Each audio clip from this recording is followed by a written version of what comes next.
Good morning and season's greetings to you all. Technology is the great growling engine of change and the soaring exercise of human imagination. We don't use technology, we live technology. After two consecutive days of insightful speeches by the dignitaries, Good fascinating morning. papers presented by the enthusiastic participants, and engaging Q&A rounds hosted by the judges, I, Tsunami Kotian, lead you all to the third and final day of Transtech 2021, the online exhibition session of models. What makes models so interesting is the fact that it tests the maker's true understanding of concepts and helps them acquire an extra edge of knowledge as they run through its working again and again. Like every year, Tolani Maritime Institute, in association with the Institute of Marine Engineers, Pune branch, and the Institution of Engineers, Pune, has given us the opportunity to gain a one-of-a-kind exposure through insights from revered personalities in the field. On this note, Transtech 2021 welcomes Dr. Gopinath Chandros, an accredited marine accident investigator and a published professional in condition monitoring, as a chief guest for today's proceedings. I also welcome Dr. Sanjay Tadole, scientist and group director of systems and control group at the Research and Development Establishment, Pune, as our keynote speaker for today's proceedings. The chief guest and the keynote speaker will shortly join us in some time. Over to you, Tsunami.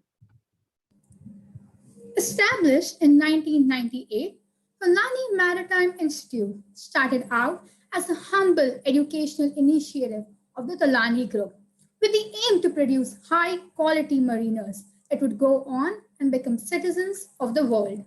Ascribed to a passionate team comprising of committed faculty members and benevolent supporting staff, Tolani Maritime Institute has now matured into a full-fledged institute with the vision of becoming the preferred maritime education and training provider in the industry for meeting the highest global standards. Presenting to you the corporate video of the legacy.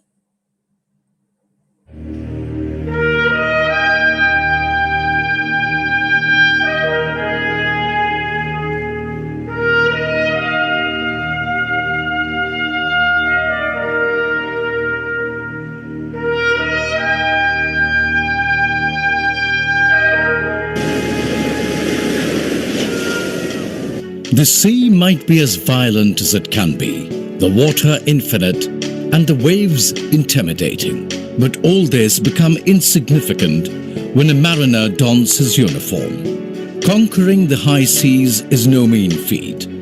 Only those with a mighty heart and a steely resolve can accomplish that. Such extraordinary seafarers are made in Tolani Maritime Institute, located in Induri at Talegaon near Pune. The sprawling 100-acre campus is an endeavor by the Tolani Group with an illustrious tradition of establishing and managing higher education institutions. Dr. N.P. Tolani, Chairman, Tolani Group of Companies and founder of Tolani Maritime Institute, strongly believes in higher education and its advantages. He credits his father for encouraging him to provide higher education in the country. I got the bug of education from my father, and it has continued ever since.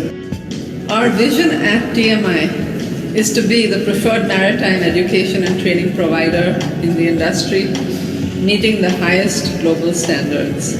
This institute is one of the largest maritime educational centers, offering Grade 1 rated marine engineering and nautical science degree programs, postgraduate programs and other courses in collaboration with foreign universities as well.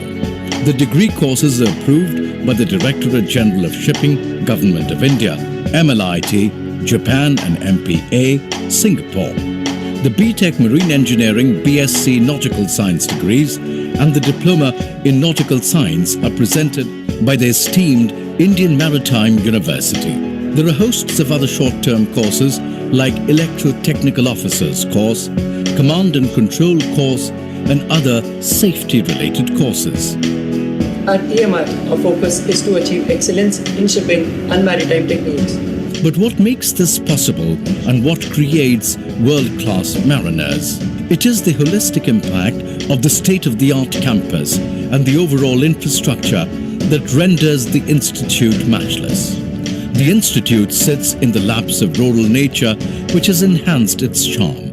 The Institute benefits aesthetically and academically thanks to a beautiful lake in its midst. The lovely meditation garden on the hill keeps a vigil on the lake.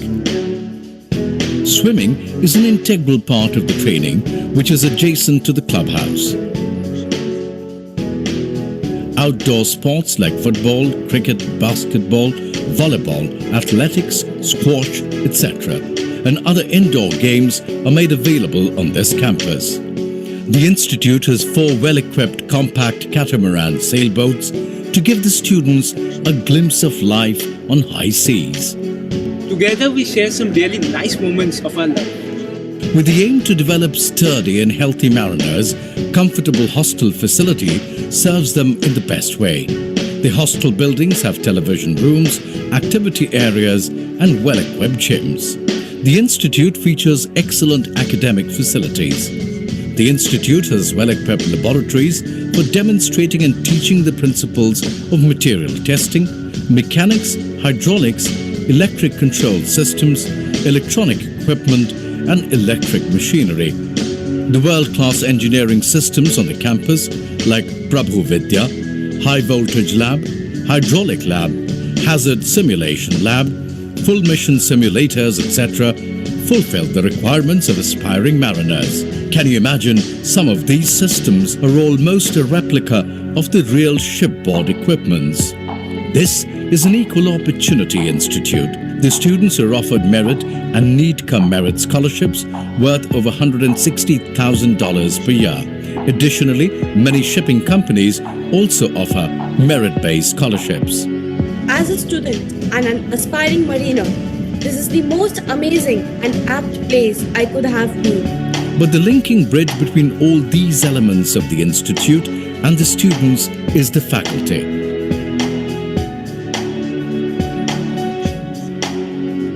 The values that we imbibe here is attitude, skill and knowledge that is asked at TMI.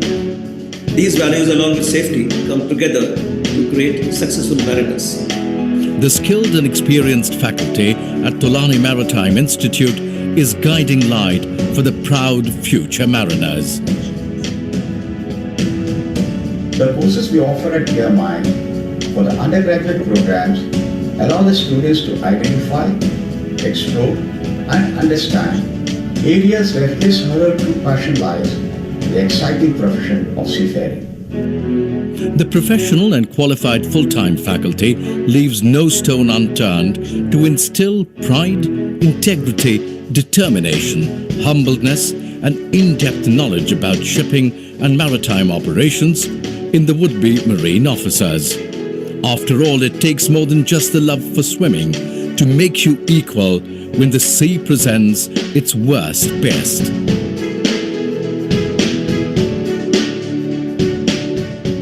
TMI has a glorious legacy of training the brightest aspiring seafarers.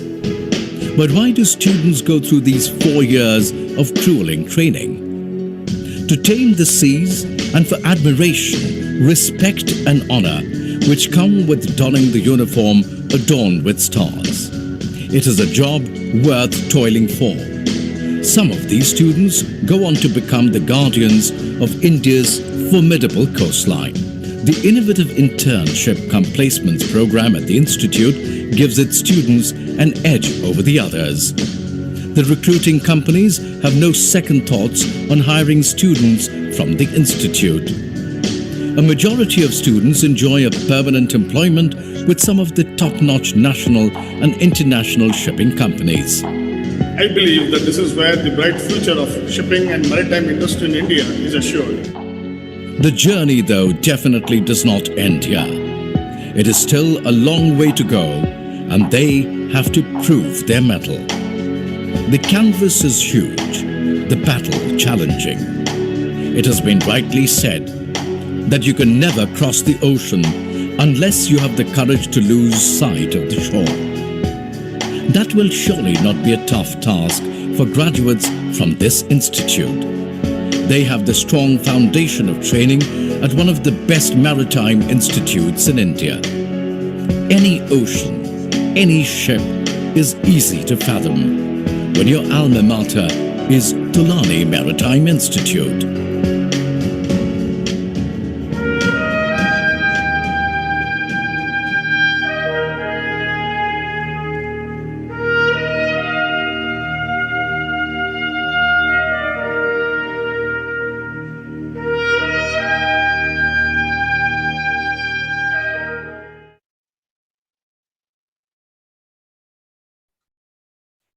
TMI has been able to train and produce quality mariners for over 2 decades now, and that is well known. What's even more commendable is the way TMI has tackled the COVID-19 situation while providing systematic, sufficient, and efficient teaching even through the online mode. The immediate measures taken by the college, be it the learning management system or online classes, have majorly reduced the impact of this sudden and prolonged pandemic on the academics of the students. Next, I would now request Captain Krishnamurthy Iyer, Principal, Tulani Maritime Institute, to deliver the welcome address. Yeah, good morning. Our chief guest, Dr. Gopinath Chandrot, accredited marine investigator. Our keynote speaker, Dr. Sanjay Tolole, Scientist G, Group Director Systems and Control Group, DRDO. Captain Barve, Dr. Saxena, Mr. Ashish Mata, the class NK, the Mr. Chandakar, Chairman of Institute of Marine Engineers, Pune branch, judges for paper presentation, Mr. Arvind Kumar, Mr. Anand Thakur, and our colleague, Mr. Sailendra Kumar, members of the Governing Council, members of the Academic Council, students and faculties from various colleges, my colleagues, cadets, ladies and gentlemen, good morning and a warm welcome to all of you. Had it not been for the pandemic, I would have had the pleasure of receiving you at TMI. The pandemic has taught us to conduct the various programs online.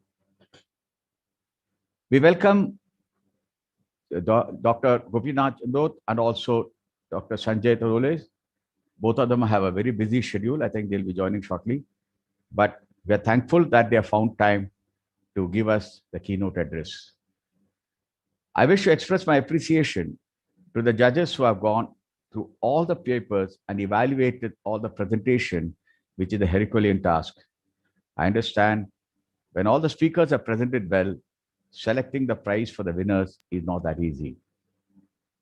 I wish to express my appreciation to the cadets who have prepared the models. And while preparing the model, you come out with innovative ideas, and that is what leads to development. My appreciation to the students who have presented the papers. You have done a good job and continue doing the good work. Transtech was started with the idea of permitting cadets from various engineering colleges to present their skills at paper presentation and model making. The event is organized in the Association of the Institute of Marine Engineers and the Institution of Engineers, Pune local branch. This year's topic has been efficient shipping and clean oceans. The topic is appropriate for protecting our ocean. India is collaborating with other countries to develop clean and healthy ocean, sustainable use of ocean resources, and growth of blue economy. Sustainable development is the order of the day, and development must occur without damaging the environment. I would like to compliment Mr. Anuruddh Kumar, convener for Transtech 2021, in planning and organizing this event and making Transtech 2021 a success. I'm sure after all the paper presentation, we'll all walk away enriched with a better understanding of how to keep our ocean clean. Once again, a warm welcome to all of you. Thank you.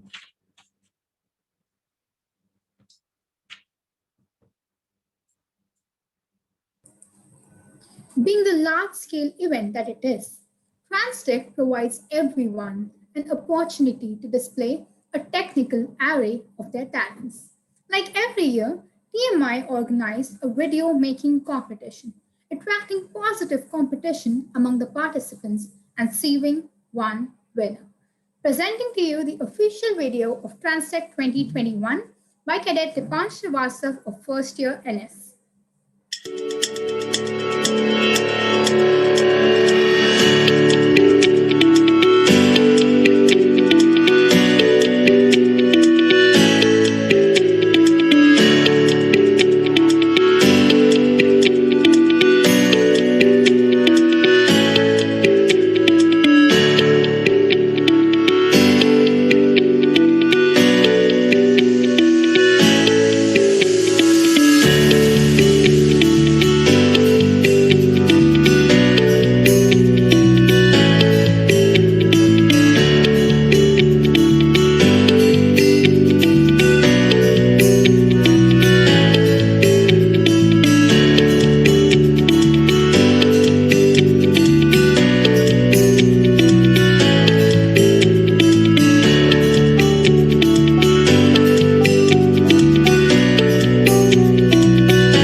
Wow, brilliant job, Dipansh. Audience, please tell us what you thought of the video in the chat box. Okay, writing a technical paper is the first skill in an engineer's repertoire. Creating a working model takes the skill to the next level. Transtech for years has presented a platform to the participants to showcase their ideas in the form of working models. This year is very unique. In spite of the lockdown, several participants still managed to make working models, often collaborating across states, which is commendable. It's a testimony to their grit and spirit. Over the next hour and a half, we have the privilege of showcasing these models to you, our judges, panelists, and audience. So please enjoy. Okay, before we show the first model, I just want to call upon the judges, just a quick tech check. Judges, how can you just wave or you can? Yes, online. Online? Perfect. All right. So our judges are Mr. Anand Thakur, Mr. Arvind Kumar, and R. Shailendra Kumar, sir. Okay. Rahul, can we have the next slide? Yes, judges, this is the order in which we will be playing the videos. Okay. So for our first video, for our first model, which is Ship Automatic Mooring Control System, the participants are listed here. I request the participants to, I can see that you all are there already in the panelists, and I request you, once the video is over, we will have, we'll leave some time for the judges to ask questions, or if you have any questions from the audience. So please stay online and switch on your cameras once prompted after the video. All right, with that said, Rahul, can we have the first video, please?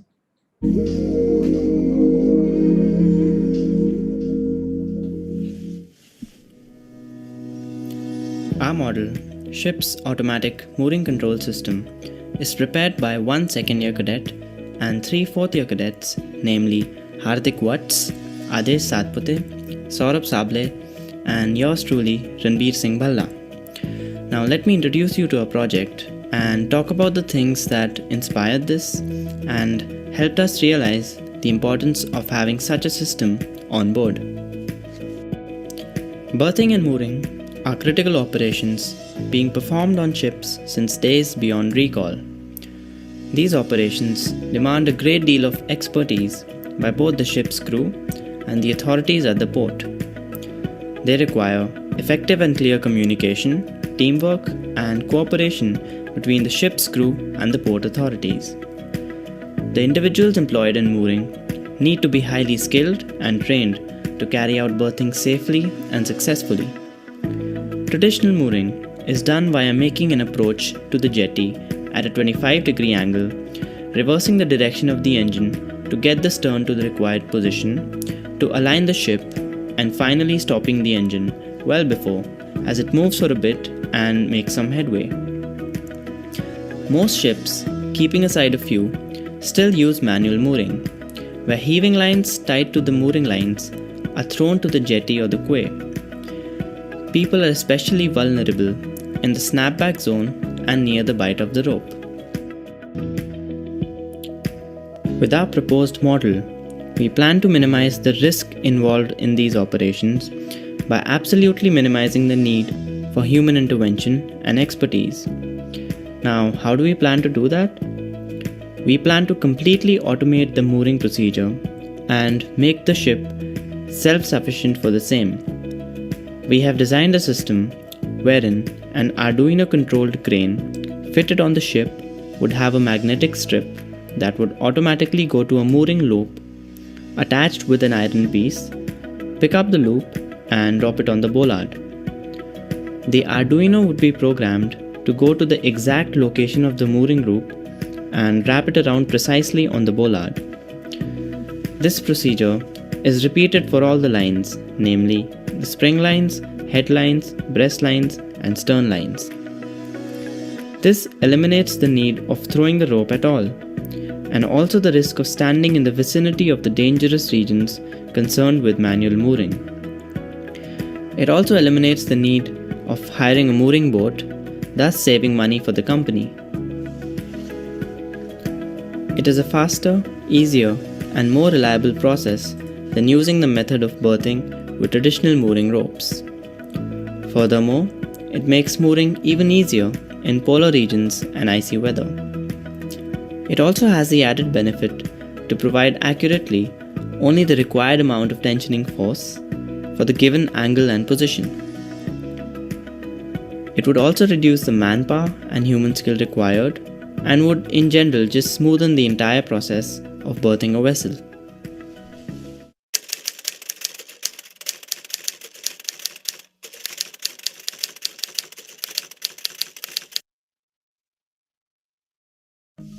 We began our project by first constructing the servo-controlled robotic arm. We made use of a hard plywood board 3 mm in thickness. We cut out slender rectangular pieces for the assembly of the crane part of the robotic arm. We further cut out bigger rectangular pieces in order to make the base on which the crane would rest. We then cut out 2 square rectangular pieces with slots in between for the servo motors to be inserted. Moving on, 2 small arms were intricately cut in the shape resembling that of a gear to which the servo motor was to be coupled. These 2 arms together constitute the gripper of the robotic arm, the part that would actually grip the mooring rope. Proceeding further, we cut out 4 mounts which were slender rectangular pieces but slightly bigger than the arms of the crane. Over these mounts, the entire structure was supposed to sit. These constructed parts were then assembled with one another using nuts and bolts, forming hinges at the desired places. The 4 servo motors were then installed in the respective slots, 2 for the crane and 2 for the gripper arms. Moving on, we used a soft plywood board of 8 mm thickness to construct the ship's structure. The entire assembled crane was then placed on the deck of the ship. Now, moving on to programming and artificial intelligence-based procedures. In order to control the movement of the 4 servo motors installed in the servo-controlled robotic arm, we made use of a programmable Arduino Uno chip. We wrote a special program on a software and programmed the chip to move in a pre-decided manner as required for the mooring operation described earlier. The servo-controlled robotic arm would thus have 4 degrees of freedom. The Arduino Uno chip interacts with the servo motors by making use of jumper wires.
Two tests were carried out on our model.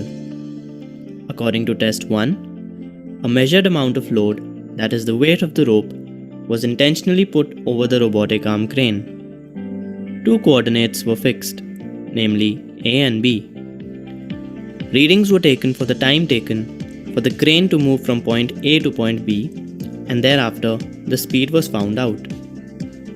For every new reading, the weight of the rope was varied, keeping the distance between A and B constant. The average speed from the three readings was calculated. The various results and observations were then noted in the given observation table. The key result was that while testing the robotic arm, it was found that by increasing the weight of the rope, the time taken by the robotic arm to move from point A to point B increased. According to test number 2, again, a measured amount of load, that is the weight of the rope, was intentionally put over the robotic arm crane. But this time, the weight of the rope was fixed for an entire test. Readings were then taken for the time taken for the crane to move from point A to point B, and thereafter the speed was found out. For every new subsequent reading, the distance between A and B was varied, keeping the weight of the rope constant. The average speed from the three readings was then calculated. The key result here was that it was found that by increasing the distance between point A and point B, the crane took more time as compared to when points A and B were nearer, keeping the weight of the rope constant. Conclusion: after conducting trials, it was ascertained that the model satisfies the purpose it was designed for. Due to the automatic mode of operation, human interruption is minimal and hence the risk involved is minimized. Faster mooring operations can be achieved due to the high precision of the servo-controlled robotic arm system. During the case of an emergency mooring or unmooring, this could prove to be of great importance. By placing the lines directly on the bollard, the interaction of the line with seawater or fresh water is reduced, thus resulting in lesser wear and even reducing the maintenance requirements. And finally, an integrated system of mooring crane and rope winch can be developed and used in the future to achieve better performance and to nullify the risk involved to the precious human life on board as well as on shore. Scope for further studies. The sheer number of lives lost during mooring procedures desperately demands the need to have a very sophisticated, feasible, and safe countermeasure to reduce the involvement of crew during mooring operations. The automatic mooring system can be used with modifications to yield better results in the future. The following are the modifications that could be considered as scope for further development of our model. Mounting a camera on the crane to provide clear vision and efficient monitoring from the bridge. An automatic bollard positioning system can be developed by using photosensors that would guide the crane to place the line at the bollard by making use of a light-emitting diode. This will ensure precision even during rough weather, foggy conditions, etc. An integrated system of mooring rope winch and crane that would limit human interference to the monitoring positions only. A programmable system of rope tension measuring system and an alarm system can be used to predict the undesired increase in tension in rope near the breaking or snapping point. This system can automatically act to reduce the tension by allowing more line to be drawn from the winch. This tension measuring system is developed by a company called GigaSense to measure the tension in wire and ropes, and their technology seems especially promising for the scope of our model.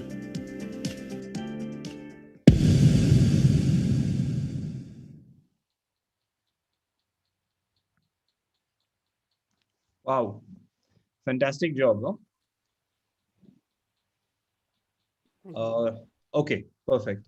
So I request Saurabh, Ranbir, Adesh, and Hardik to please switch on your videos and your audio so that we can take any we have the judges. Right, we have them. All right, judges, if you have any questions for the model makers. Yes, I would like to say that it's a very good idea, and model was very well made. Of course, at this stage, not a little practical, because if you really see, some of the lines are not, except for the springs, which are bollard is very close to the hull of the vessel. The headlines can be up to 50 meters away, and no crane is going to reach there. And especially in tankers, even the breastline, the bollards can be pretty far off. So, but the concept is good, and with further development, surely automation can be brought in into mooring operations. So, the thought process, fantastic. Right. Other judges, any questions? Arvind sir, Shailendra sir? Yeah, good morning. I wanted to ask the same thing. How much is the reach of arms of these cranes? It's got to be a lot for headline and sternline. Actually, this is So a prototype how model. they going to manage that? Plus, it's going to occupy lots of space on the deck. Where are you going to get that? So Plus, extra actually, maintenance. Will the cost justify the labor saved? Yes. So actually, we will. This is just a prototype, but what we plan to have is a retractable system that can automatically go back to the deck, thus saving the space. So it can only come out during mooring of a vessel. Now, as for the cost considerations, yes, sir, it is a good one-time investment because, as ships keep going to different ports, you have to pay the port authorities for mooring up for the mooring procedures, for wrapping around the bollard. So what this does is basically it makes the ship completely self-sufficient for mooring. So it is a good one-time investment, and if implemented, I mean, this is a prototype. We can have a proper system with automatic photo sensors, and like this is a static system, but various, ports have different configurations. So there can be a photo diode and a photo sensor, which would help the crane to automatically only go to that bollard, and it would make the ship self-sufficient. So, yes, sir. I hope that answers your question. You said it is a one-time investment. That means there is no maintenance. No, sir. Of course, there will be maintenance. So no money is spent on the maintenance. It is all free. So actually, if you compare it to the frequency of like a container vessel going to different ports, I think it would in turn saving money for the company. It would in turn result in saving money only as compared to the maintenance costs. Also, sir, I would like to mention one point regarding maintenance. In traditional mooring, we throw ropes from ship's deck to near the bollard structure. While throwing that, it always come into contact with water, and there are many chances of damaging that rope also. That can be reduced in this method, sir.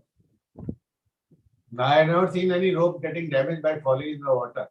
But definitely you will take jobs of 2 ABs and 2 cadets and maybe spend more on the maintenance also. Anyway, it was a good job. Model was well made. Concept is good. Maybe something better will come out of it, which is more practical. Thank you very much. Good presentation. Good morning, Saurabh.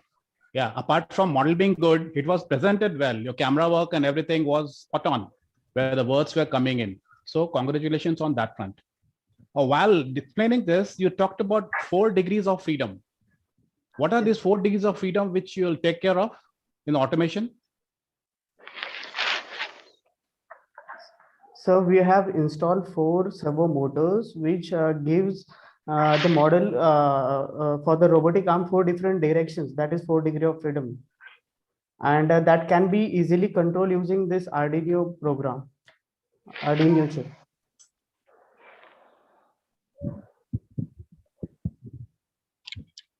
So those 4 degrees of freedom or 4 servo motors will take care of any kind of movement in X, Y, Z direction, and then what is the extra one, the fourth degree? Fourth is a clamp, robotic arm clamp, which is there.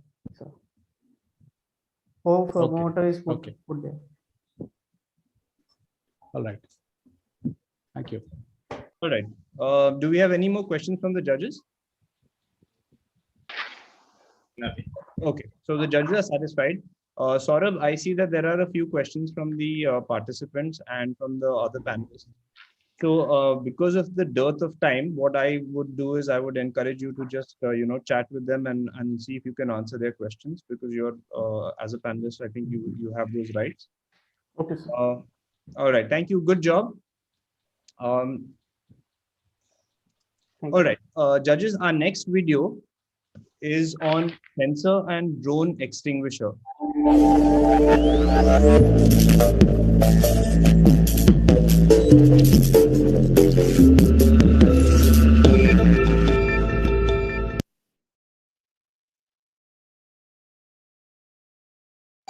Good morning, I am Cadet Ujjwal Gehlot, and today I will be explaining you about my topic, fire extinguisher drone and the sensor. So this is my first topic, which is the fire extinguisher drone. As we all know, fire is a major hazard on board and it should be extinguished within a short period of time, as it could give damage to the cargo and the crew members. So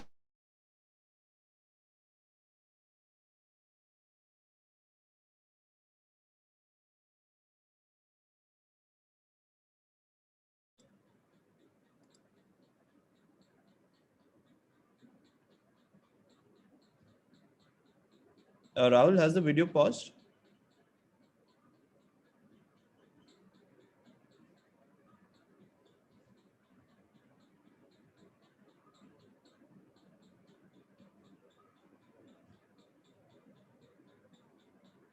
Okay, so while Rahul looks after the technical part of it, just want to request Ujjwal, Tarun, Ayush, and Vaishak to, if you all are here after the video plays, just switch on your videos and your audio so that the judges can take any questions.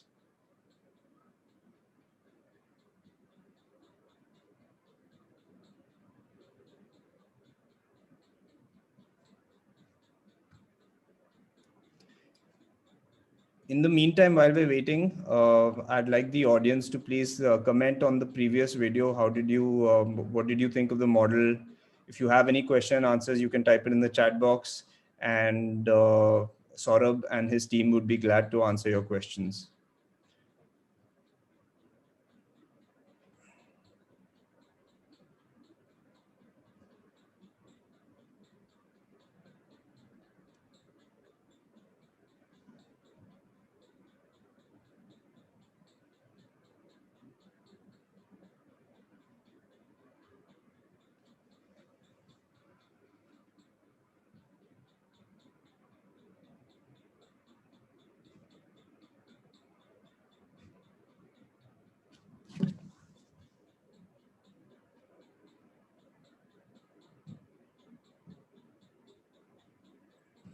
Okay, I just got word from Rahul that there is some connectivity issue, so maybe it'll take us a couple of minutes to resolve it. Saurabh, are you still there? In the meantime, we can take maybe one or two questions from the audience.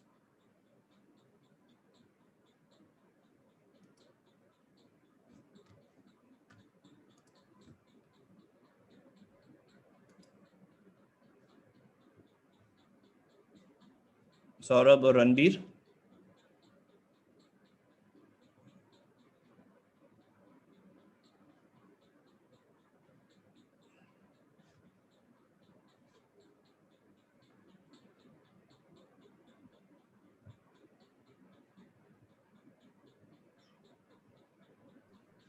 Their microphones are off, so they can't. We can't hear them if they are saying something. Yeah, I see that. Rahul, if you can just check with me if, yeah, Anirudh, sir, can you play the second video? Or if not, I can play it from my end. Okay, I will play. Yeah, perfect. So that we save some time there. Okay, guys, convener to the rescue.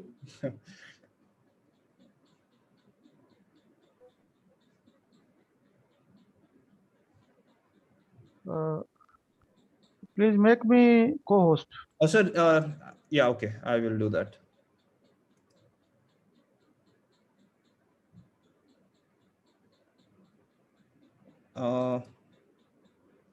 Rahul, I think you will have to make Anirudh Kumar, I mean, you'll have to make Anirudh sir co-host.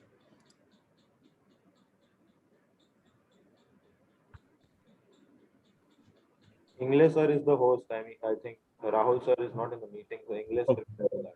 Never mind. What I'll do is now, English sir, if you can hear me, can you please make Anirudh sir co-host? Otherwise, I have the video. Let me play it from here.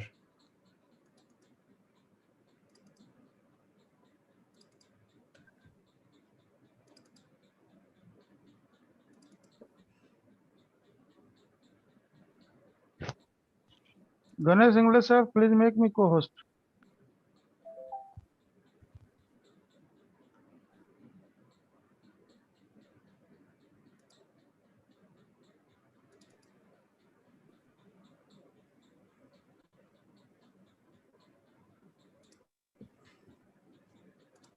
Okay, I have the video. I'm going to play it from my end.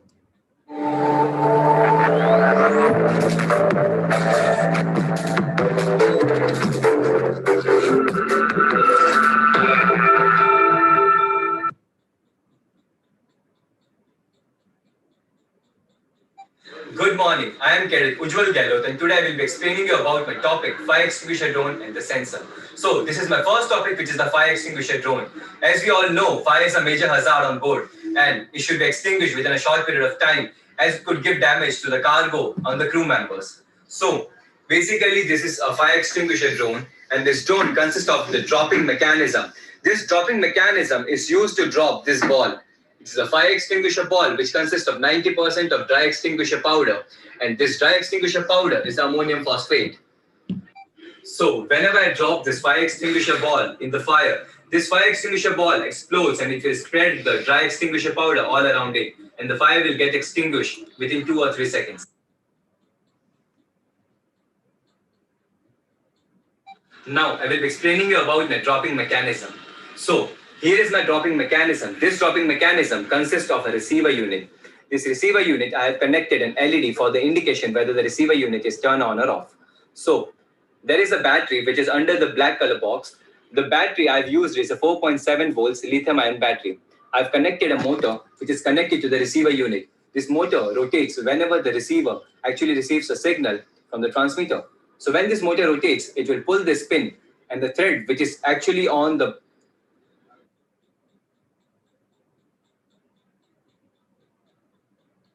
So here is the transmitter for the receiver unit of the fire extinguisher drone. Now I will be showing you about the circuit of this transmitter.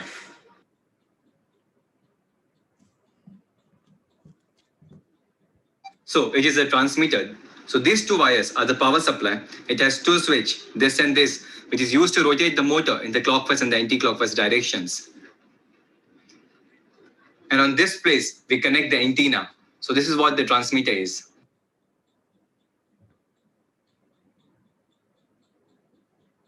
So this is the fire extinguisher ball.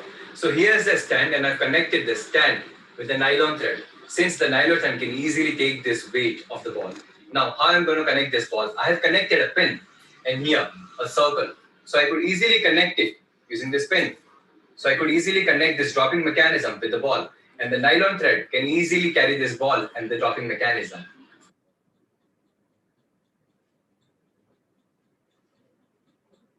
So now I will be explaining you about the working of this fire extinguisher ball.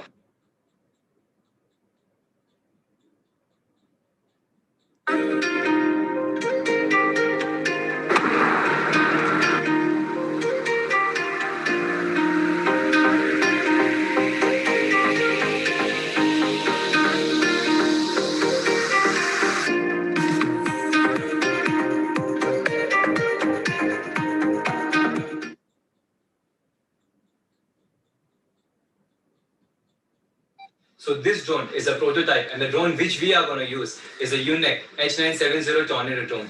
That drone has a carrying capacity of 1.7 kgs, which means that drone can easily carry this ball as well as the mechanism. The drone has a range of 5 kilometers, which means we can use the drone in the entire ship.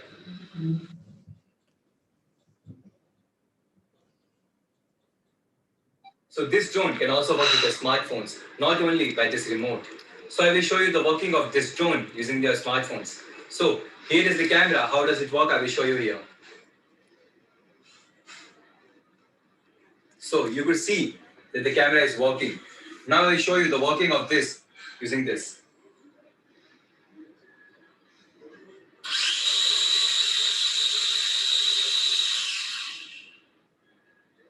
So this is how it works. So now I will be showing you the working of this dropping mechanism with the help of this drone and this ball.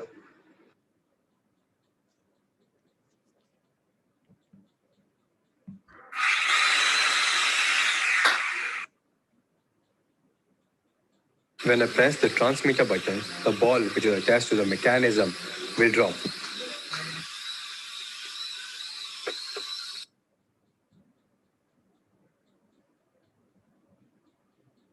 So here I'm going to connect just 4 sensors, or we could even connect more sensors using the same equipments: a breadboard, an Arduino Uno, a buzzer, and the LEDs. These are the 4 equipments which I'm going to use to connect these 4 sensors, which means I'm using the same equipments for connecting these 4 sensors, which means it will reduce the cost. Now I will explain you each components.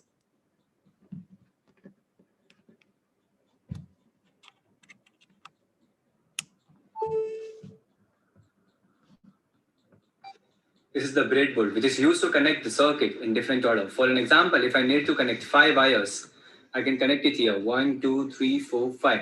In this, these plates are vertically connected, and in this, they are horizontally connected. So if I need to connect 5 wires, I can connect it here. But if I need to connect more than 5 wires, I need to connect it here.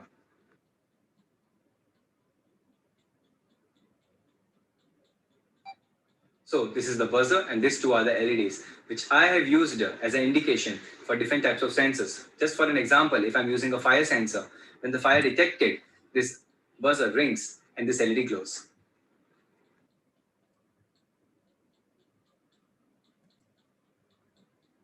This is the Arduino Uno. Arduino Uno is a microcontroller device, and here is the microcontroller chip. This microcontroller chip actually controls the entire Arduino Uno. There is a USB interface chip. This USB interface chip, whenever the program is uploaded into the Arduino Uno, this USB interface chip converts it into the language where Arduino understands. Here is a crystal oscillator which produces the high frequency waves. So it is a USB port which can be used to upload the program into the Arduino Uno, and it can also be used to give the power supply. The power supply can also be given using this. The power supply should be within the range of 5 volt to 20 volt. Here are the digital input and the output, and here are the analog input and the output. I have a 5 volt supply and a 3.3 volt supply, which can be given to any of the sensor or any other equipment which is connected to the Arduino Uno. Thank you.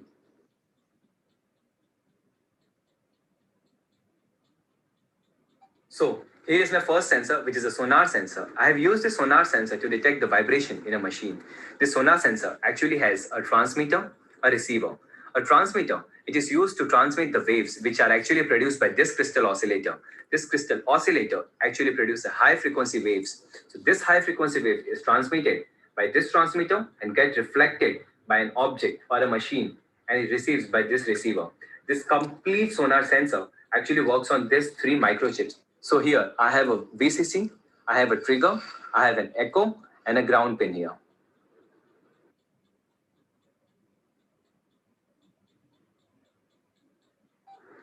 So here is my second sensor, which is an infrared sensor. So this infrared sensor, it has an infrared detector, which actually detects whenever the rays falls on it.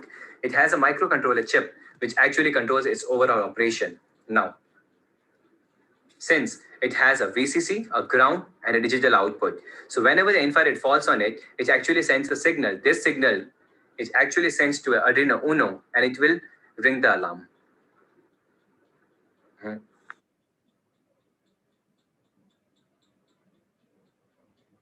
So here is my third sensor, which is a gas detector. I have used an MQ2. We could even use multiple MQ series for different gases. MQ2 can be used for detection of multiple gases such as methane, ethane, butane, etc. Now, the same thing, even it has a microcontroller chip. It has a VCC, a ground, an analog output and a digital output.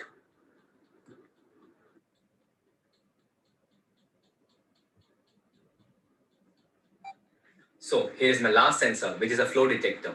It actually detects the flow rate of the fluid which is passing through a tube. Now, how does it work? It has a turbine, so whenever the fluid flows through it, this turbine rotates, which means there is a small dynamo. Whenever the fluid rotates with a particular speed, the turbine produces an electrical signal which is equivalent to the rotation speed. And this equivalent signal can be detected by using an Arduino Uno, and it can be displayed on any of the display. Thank you.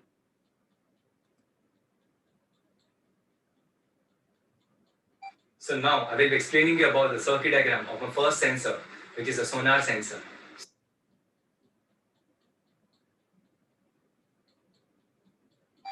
So this sonar sensor is connected to the Arduino Uno.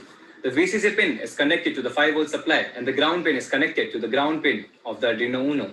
The trigger and the echo pin are connected to the pin number 9 and 10, and the buzzer is connected to the ground pin and the pin number 13.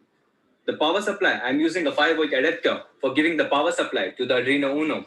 We can even use the USB plug for giving the power supply to the Arduino Uno.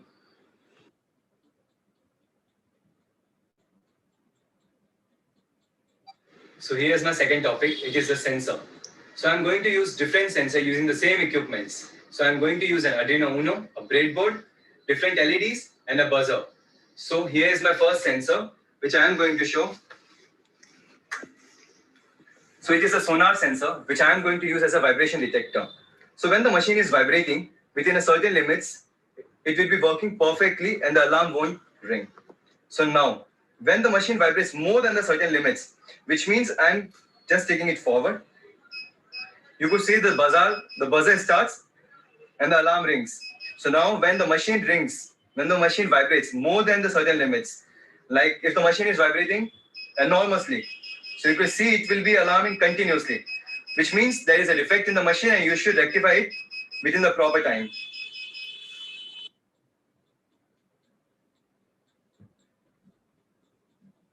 So now I will be explaining you about the circuit diagram of the infrared sensor.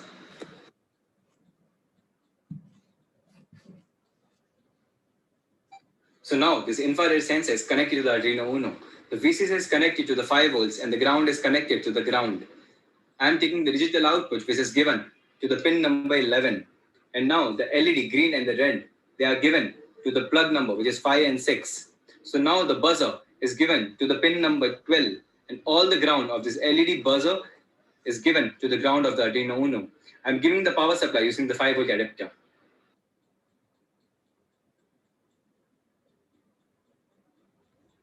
So here is the second sensor, which is the flame sensor. Now I will show you the working of the flame sensor.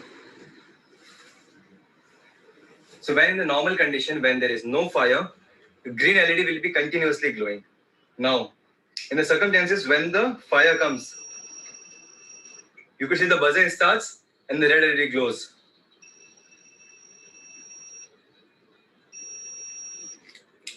I've used the same equipments, the Arduino Uno, the buzzer, the 2 LEDs for this project also.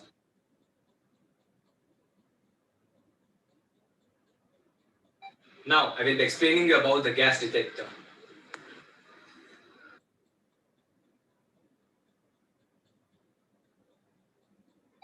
So this is the gas detector. The VCC pin is connected to the 5-volt supply and the ground pin is connected to the ground pin. Now I am going to take the analog output which is connected to the A5. So now the red LED and the green LED are connected to the 12 and the 13. The buzzer is connected to the pin number 11 and the ground for all this is connected to the ground pin of the Arduino Uno. The power supply is given using the same adapter, the 5-volt adapter, which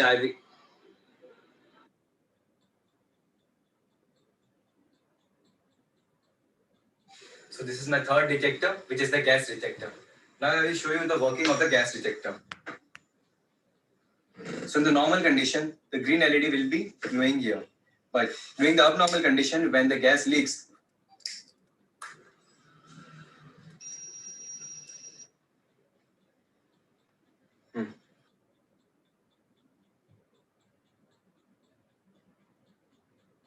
So now I will be explaining about the flow detector.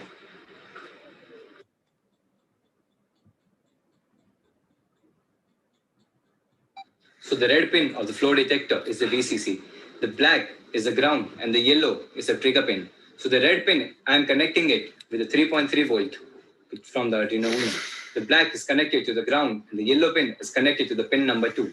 So now I will be showing you the working of this flow detector.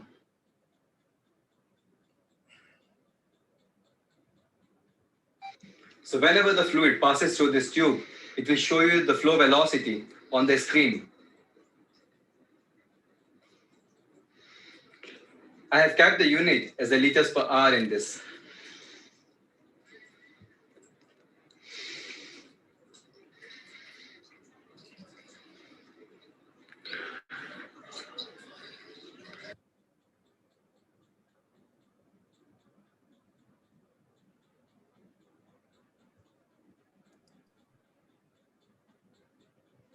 Wow.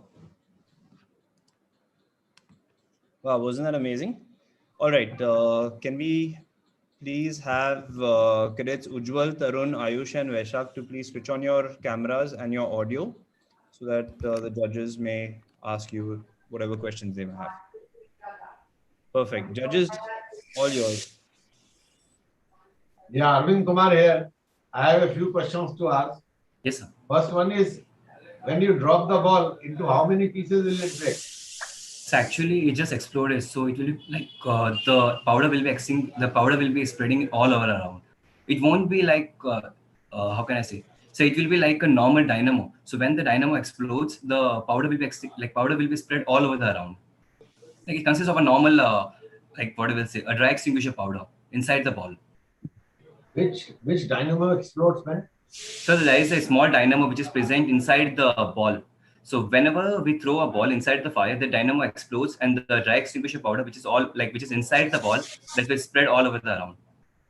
And you extinguish the fire within a very short period of time, such as like only 5 to 6 seconds. So, okay. Now, second thing is, what is the minimum height from which it must be dropped to break? So it will can be around like in the range of 15 to 20 meters. I can be even less than that. 15 to 20 meters, that will be Yes, how many sir. feet? So feet, I didn't calculate exactly the feet. How many feet in a meter? So how many feet in a meter? So feet, it will be exactly 30 point something centimeters. I need to like 0.03, I can say. Okay. Then I just asked you off the topic anyway. Yes, it's okay, sir. Now, drone was quite unstable after dropping that. Yes, sir. Actually, sir, this drone was a prototype. The drone which we are going to use, sir, is a hexacopter and it can easily sustain this weight. Actually, this drone was a normal drone, so it was not able to lift this weight. Okay. Yes, sir. And then range of transmitter. How Yes, far you can take the drone and how far you can transmit the signal to drop that ball into The the range fire? of the transmitter will be around 5 kilometers, which is where it could travel all around the ship. Yes, sir. The drone can travel all around the ship. With all the cranes and Yes, sir. equipment in the way, still not hamper the transmission of signal. Or you are Yes, going to sir. stand in the open and operate it? So actually, we are going to use the cameras and we are going to even use a thermal camera. So even in the smoke, we can detect where the fire is exactly present and we can easily like drop this ball in that particular area. So the drone which we have recommended for this model is the UNEC Tornado H920 hexacopter. So this drone is having it can lift up to 5 to 6 kgs, and so the ball can be easily lifted by this drone, and it can travel around 5 kilometers. So it will be easy for it to be transmitted from one region to another region in a ship. No, what I mean to say is the signal to drop the ball.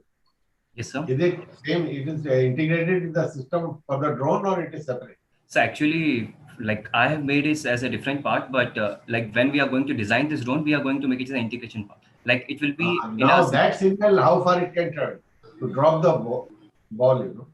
So it will be same as the like what I say as a drone, like 5 kilometers, because we are 5 connecting. kilometers. Are you sure? So actually, we are not. What voltage you are using there? How So many 22 watts is the volts. transmitter?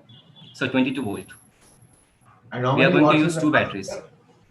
How many watts is the transmitter? So I'm not sure about this. Like I need to refer this. Okay. Now you talked about sensors. Yes, Is sir. there any way you have shown that how will you adjust the sensitivity of the sensors? Yes, sir. So actually I have not shown, but in every sensor we are like having a small screw. From this we can actually adjust the like sensitivity. Like if the smoke, like if we want the sensor to work with the higher smoke value, like if the smoke is like I have used 2000 as a particular value, but if you need more value, you can adjust the screw and you can set the value. If not, you can even adjust the value in the in the Arduino program. Okay, were the sensors made by you? No, sir, sensors was not made by me. I have just connected it in a particular circuit and I've shown. Okay, and this Arduino Uno, Yes, was that also made by you? No, sir. Even that I have purchased. I've just connected all the sensor in a particular unit and I've uploaded a coding for this. All the coding was done by us. Yes, sir. Coding was done by me. Yeah. Okay. And how much is the Indian component in percentage wise in your project, except the wires? Leave the wires aside. So Cost actually, wise, most what of them. percentage of the cost you can buy from India and how much you bought from outside? So most of the components were from outside. Actually, I brought from a particular shop. It's nearby home, so I just brought from there. So most of the components were not from India. Like only 10% of something was from India. Other was from outside. Now, there's one last question now I'll ask. Yes, sir. How do you test flame sensor on a ship? It's a flame sensor. How you're supposed to test a flame sensor on the ship? Once in 3 months, you're supposed to test all the sensors. Yes, sir. So, how do you test the flame sensor? So actually, indirectly, I'm going to send a signal. Like I will remove the flame sensor like from the circuit, and I will just send a small signal. So if the signal is going to the Arduino Uno, and definitely it will raise the alarm. If not, so I could like I can't burn something on the vessel, but definitely I will. So I'm not sure about the answer in this. Actually, how I'm going to test the flame sensor. Find that out because that is what you will be requiring. Yes, sir. Okay. Yes, sir. I'll try to find Don't it. take the light. Don't take the lighter. Okay. Yes, sir. Yes, sir. PSC inspector will just pick you up. Okay. Thank you very much. It was a nice project. Very well presented. And keep it up. All the best for the future. Keep discovering new things. These are all old things. Actually, you have just got together and fixed them up. But try to think something new. Like Yes, that automatic mooring idea. That is Yes, a sir. new idea. I mean, Yes, sir. it might work, might not work. That is a different thing. But get new ideas. That's what we require. Yes, sir. Okay, So we will thanks a try lot. some AI in this drone in the next time. Yeah. Okay. Yes, sir. Very good. Okay. Thanks a lot and take care. Yes, sir. Thank you, sir. And you're looking very smart in this beard. So, congratulations to Tolani for. So actually, doing I such a had process. some infection in my beard, so I wasn't able to shave at that time. Yeah. Like my In treatment was Senate going also, on. we had many cadets like that who had infection on the cheeks. No, sir. So, no problem. Thank you, sir. Keep it up. Okay. Shailendra sir or Anand Thakur, any questions? Good morning, all the cadets. Very well done. And a few points which I would like to raise. One is with the robotic ball and fire drone. You have talked of using nylon wires for suspending the ball. But Yes, in sir. a fire situation, nylon is the first thing which Nylon is the will first thing burn will very burn. fast. So Yes, sir. therefore, nylon should not be used. Nylon rope should not be used for that. You have to use a fire retardant material which will not get affected by fire.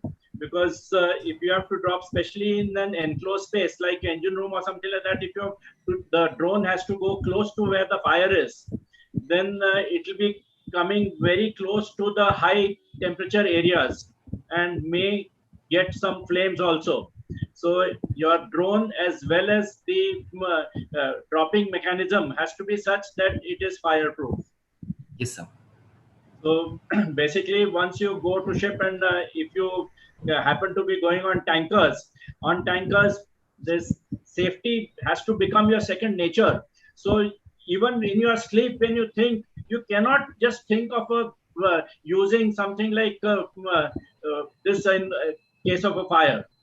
Yes, sir. Secondly, even in your sensors, using open naked light or gases, whenever you are using it, has to be in an intrinsically safe sort of electrical systems. So you'll have to make your systems intrinsically safe, which are not affected by gases and fire. But otherwise, concepts are very good, and drone firefighting will definitely help a lot to save lives. Yeah, one more question, Gallo. May I ask? Yes, sir. Can you tell me what is intrinsically safe? Sir, can you just repeat the question? Define it. Sir, can you repeat the question? Difficult to? No, sir. Can you repeat the question? I didn't hear it properly. What is intrinsically safe equipment? Intrinsically safe. Like Mr. Thakur said just now. So I just want you to explain to me what is it. Sir, I'm not sure about the answer. Any of your partners? Any of my teammates? Okay, thank you. No problem. I just asked you out of turn. Yes, sir. But it's important. So you must find out what is intrinsically safe. It is intrinsically safe. Very, very important on board ships. Yes, sir. Even your torch has to be intrinsically safe. Yes, sir. Mr. Shailendra Kumar had one question, I believe. Yes, sir. No, I don't have much questions. A lot of questions have been asked, and these people have answered to their ability quite nicely. The concept is good, and it's good for fire on deck. So that is what is only it can be restricted to fire on deck, and plus if the wind condition or all those conditions, everything has to be taken care of. Then only it'll work. Otherwise, at the concept level, plus the sensors about which you all were talking about, all those sensors are being used in this project, or those were just explanation about some of the sensors? So it was just an explanation, like this sensors can also be used on. Okay, because while explaining one of the sensors, you said it is a proximity sensor, but you were talking about it is a vibration sensor, but you were trying to bring it to the proximity and was activating on yes, sir. proximity. Actually, it was a normal sonar sensor. Yeah. And nevertheless, it was a good presentation, I would say, not bad. Plus, you were able to answer a lot of questions. So you have got scope of improvement based on the question from fellow judges. So good luck with that. Yes, thank you. Thanks. Thank you. Perfect. Great job, Ujjwal and team. Speaking of fire extinguishers and sensors and all, there's been an explosion of comments in the chat box. So I request you to please extinguish some of them. While we move on to our next video, M3, which is advancements in sensor technology in shipping. Rahul, could we please have the video?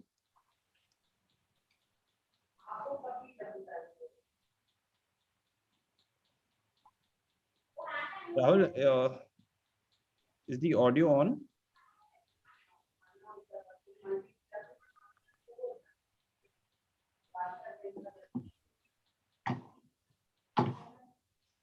Is it audible, Kevin? No, not yet. Okay.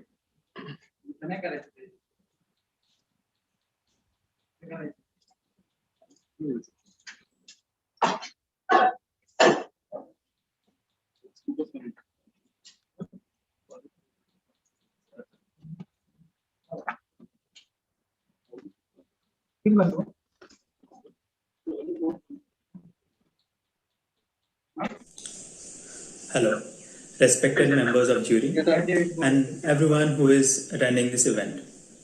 For this event, our group has made a model under the sub-theme of advancement of sensor technology in shipping. Our model is a water level sensor, or may be considered to be a fluid level sensor, which can be used for detecting tank level of any fluid. The specialty of our model is that we can know the level of this level of the tank from anywhere in the world.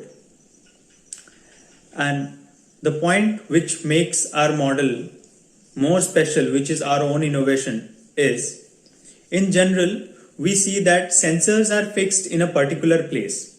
But in our model, we'll be hanging the sensor in such a way that since we have thought to make this model with respect to the shipping industry, so the tanks which is there, which are used in shipping industry, the fluid level inside that is never steady, because on rough seas the ship might roll or pitch, or it might get many more movements, due to which the accuracy of the sensor will be reduced. But in our case, we'll be hanging the sensor through a hanger, or in case if it is a closed tank, we'll be making such arrangements that we'll be able to hang our sensor. So for our model, we have used this boat, and in this boat we have mounted a tank, and here through this tank we'll be hanging our sensor. The advantage of this is that in case of rolling or pitching or any other movements of the ship, the sensor will also get inclined with the ship's axis. The advantage of that will be the sensor, since the sensor will not remain steady, it will be giving more or less accurate values even when the ship is not at the stable state. So now my friend will explain in details the working of the circuit which we have used for this project.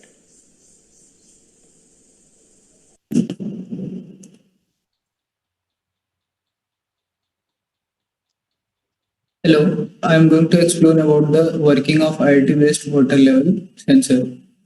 So first of all, I would like to explain about the components of this circuit. This is Arduino, this is an ultrasonic sensor, and this is a ESP Wi-Fi module. Later I will explain you about the ESP8266 module and its working. This is the important component about which we are going to discuss in this circuit diagram. So before I will explain you further, I am going to play a short animation so that I can explain you further.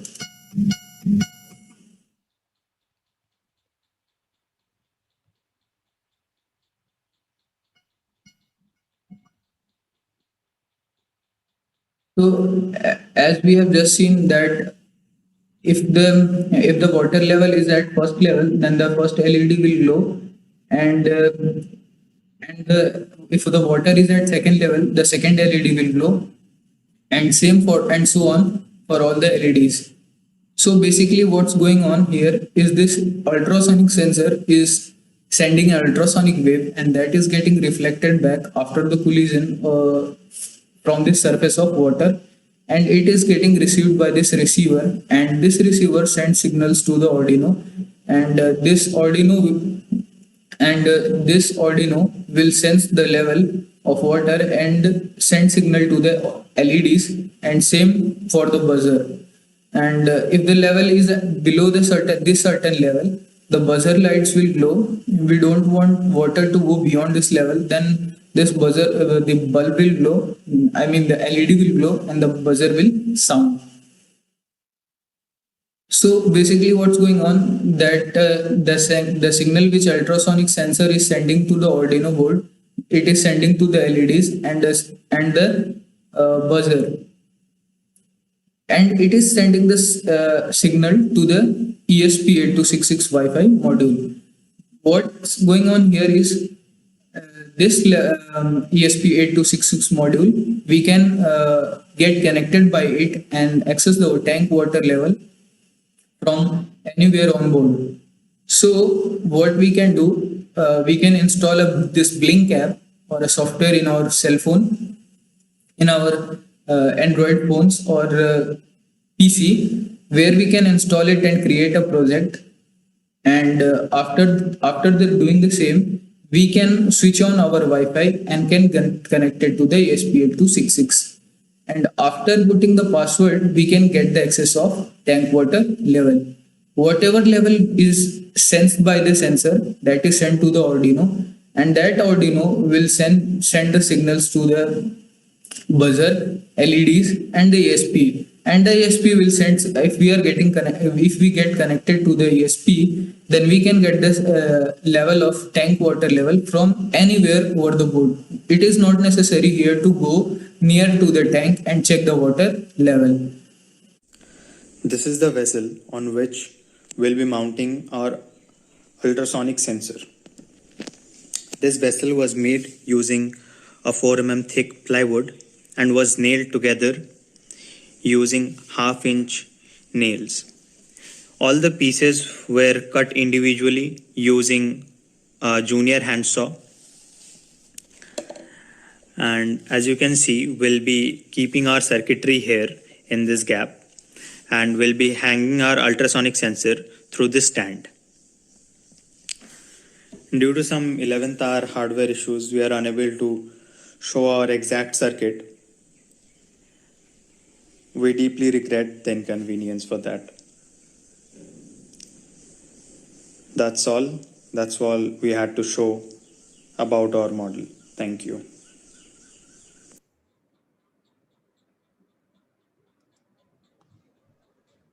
All right. Thank you. Perfect. Could we have all the model makers, Suya, Shashutosh, and Sushavan, to please switch on their videos and their audio?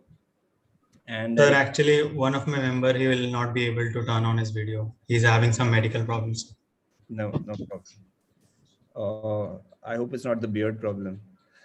Anyway, jokes apart. No, sir. Judges, all yours. Please explain what is this ESP8266? Sir, that ESP8266 is a Wi-Fi module, sir. Like in different cases, different modules can be used, but in our model, we have used that Wi-Fi module, and that Wi-Fi module will be sending signals to the remote device on which we will be like able to monitor the tank levels.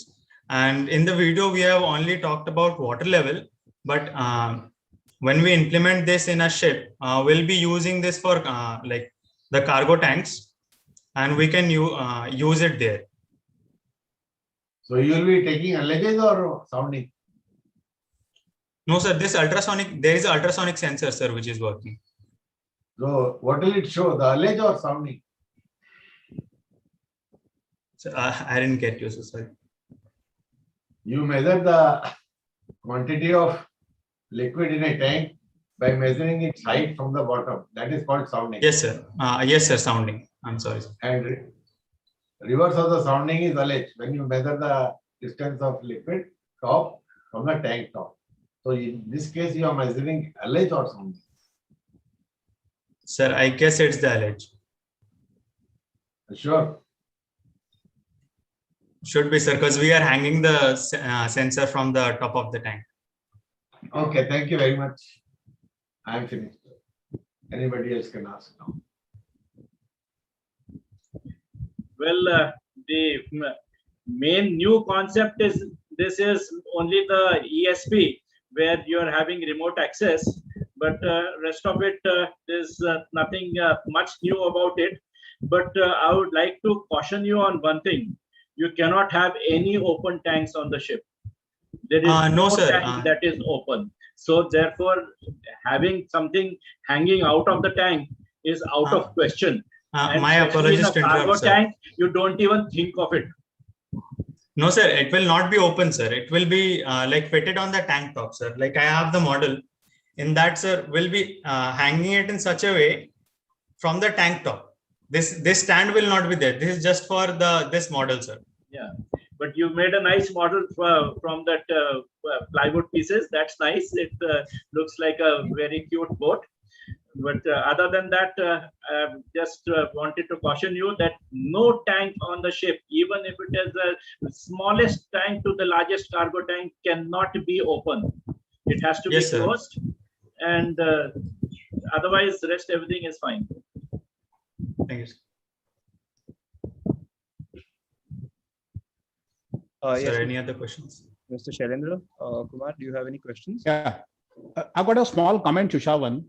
Yes, sir. When the ultrasound transmitter and receiver, they'll be also oscillating on the tank top. Do you think there will not be a phase difference between the level of the liquid and the transmitter and receiver? Will it be able to compensate the level difference which is happening because of rolling? There will be a phase difference. Yes, sir, there will be. But then what I have thought on the further improvement of this model, sir, the point from where this ultrasonic sensor will be pivoted, sir, there will be there is a requirement of a hydraulic damping, so that just in case there is too much of oscillation, sir, like that oscillation part can be avoided.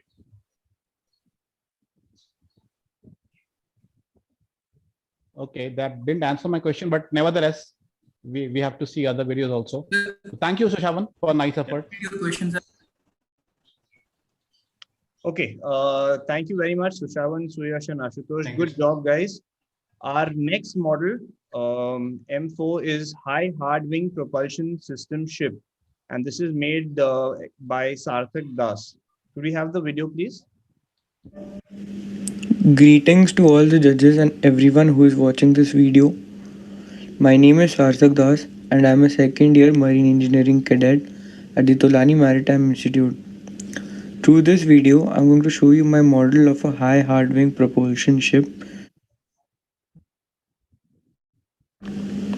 In order to move towards the era of a low carbon society, it is necessary to drastically reduce carbon dioxide emissions from large ocean-going merchant vessels that are burning fossil fuels and oil. However, it may be impossible to reduce fossil fuel consumption given the current state of affairs. For reducing the fuel oil consumption of a ship, it is recommended and also very important to use wind power at sea. This system can help us bring down fuel consumption by almost 50%. The picture in the screen shows the Shin Aitoko Maru, a ship which has cambered hard sails made of metallic board, and it was developed by Jamda, a Japanese company in the 1970s, as one of the great challenges for a new concept sailing vessel. The concept of a motor-assisted sailing ship is needed for a low-carbon society. The wind-powered merchant vessel for a fuel oil reduction by more than 50% is proposed through this model. The vessel has carbon fiber reinforced polymer hard wing sails which can be rotated 360 degrees to meet the wind direction and reefed telescopically by a mechanical device inside the sail. In order to use hard wing sails, we need to first understand the wing sail mechanism. The equations and the forward thrust and how it is obtained is shown on the screen. However, the ship cannot only have hard wings because keeping on schedule is a very important goal of sea transportation. Therefore, assistance of engine power for the propulsion is necessary when considering the variability of the wind. Furthermore, the vessel has to use the engine instead of the sails in the port and a narrow channel to keep maneuverability in terms of safety. As such, the auxiliary engine and propeller is fitted and the way of sharing thrust is studied. Now, the performance of the said model is predicted by CFD. CFD is cumulative flow diagram. Using CFD, we can judge the model of the ship with varying apparent wing angle. The apparent wing angle was varied from 30 degrees to 165 degrees. The flow visualization around the wing sails at 30 degrees and 120 and 150 are shown. The wing sail angles were adjusted to maximize the total thrust force as shown in the figure. The interaction between wing sails is the key point for this. The thrust distribution on every sail at apparent wing angle 30, 120 and 150 is shown. Due to the strong interaction at AW at 30, the thrust force distribution shows the peak at the forefront wing sail and decreases towards the aftermost one. Now that we are done with the concept and theory of hard wing sails, I'm going to come to the model that I have recreated. For the body of the ship, I've used a styrofoam, and for the hard wings, I've used cardboard. I'm using a DC motor which rotates at RPM 1000 at 3 volts. I've used connecting wires and a switch. The power source is a PP3 9-volt battery. This is a simple circuit diagram that I have used to power the DC motor which rotates the propeller. Now moving on to how I have created the body of the ship. The length of the styrofoam is around 45 centimeters. The thickness is around 4 centimeters and the width is around 14 centimeters. In order to accommodate a DC motor within the body of the ship, I've created a hollow space at the back using a cutter. I've inserted a DC motor into the thermocol at 30 degrees. This is how the propeller is connected to the DC motor. This is the hard wing sail that I have made using a cardboard. It is curved in shape, and if you observe very carefully, the other end is a little more curved than the opposite side. The hard wing sails are mounted on the deck using wooden skewers. I've again used thermocol to make the bridge of the ship.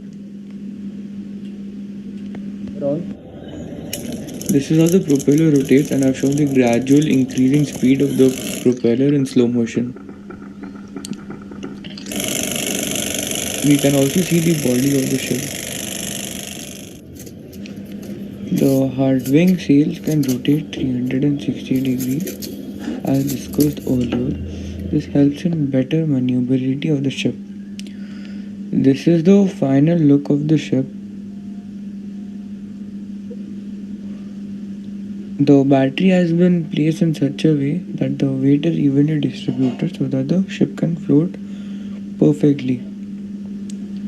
I've used sketch pens and other stationery items to decorate the model a little bit.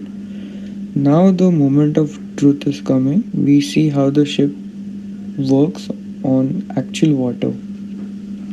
I've used a hair dryer in order to create and simulate crosswinds so that the ship can use its propeller as well as the power of winds to move forward.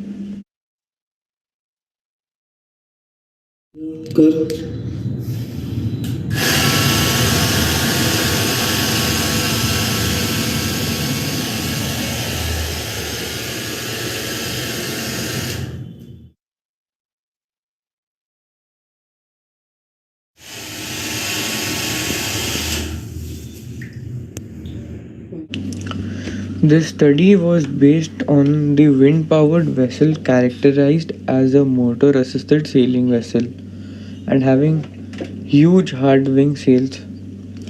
These sails, which can be reefed telescopically, are planned to be made of steel spars and carbon fiber reinforced polymer composite wings. The deflection and stress calculation of the sails is carried out, and it is recognized that the system is reasonable and economical for a very large merchant vessel such as a 180,000 deadweight ton Cape-sized bulker. The CFD simulation, that is the cumulative flow diagram on the flow field of wing sail system, was carried out, and total thrust of vessel is estimated in case of upwind, abeam and downwind. It has been suggested that significant power from such huge sails can decrease fuel oil consumption very drastically. For example, more than 50% of propulsion energy can be saved by utilizing the wind energy at sea in the Pacific trade wind region. It is expected that the system is very promising considering strong demands for zero carbon dioxide emissions and for a low carbon society in the near future. When we talk about wind powered vessel, a special mention has to be given to Ocean Bird. Ocean Bird is a new concept that makes it possible to harness the wind to power the largest ocean going vessels, the ones transporting heavy cargo over long distances for long periods of time. It is being developed in close collaboration between Wallenius Marine, KTH Royal Institute of Technology, and SSPA. Oceanbird is a large wind-powered vessel under development by Wallenius Marine, and the ship design aims to lower emissions by up to 90%. It's gonna be of length of 200 meters. The displacement will be 29 million kg. The beam will be about 40 meters and it will have a speed of 10 knots. As mentioned earlier, it's gonna have a wind assisted propulsion and 5 sails. The height is going to be 45 meters to 105 meters. Also, the first ocean bird is gonna be a Roro, that is rolling in and rolling out, which is used to transport cars. Lastly, I would like to thank everyone, the college, the faculty, for giving me this opportunity to present this model and giving me a platform to present this. Thank you. Wow, excellent. Sarthak, could you please switch on your video and your put on your mic as well? Am I visible? Am I audible? Very faint, Sarthak. If you could do something about the volume, that'll be great. In the meantime, judges, you can. Hello. Am Yeah, I better? much better. Yeah. Yes, judges, questions for Sarthak. Okay, Mr. Sarthak, thank you very much for a very good concept and practical concept. And in second year, you have made something very good. I hope it by the time you reach fourth year, you will make much better things. And well, there are some questions, but there's no need to ask. You have done very well for being a second year student, and all the best to you. Thank you. Thank you, sir.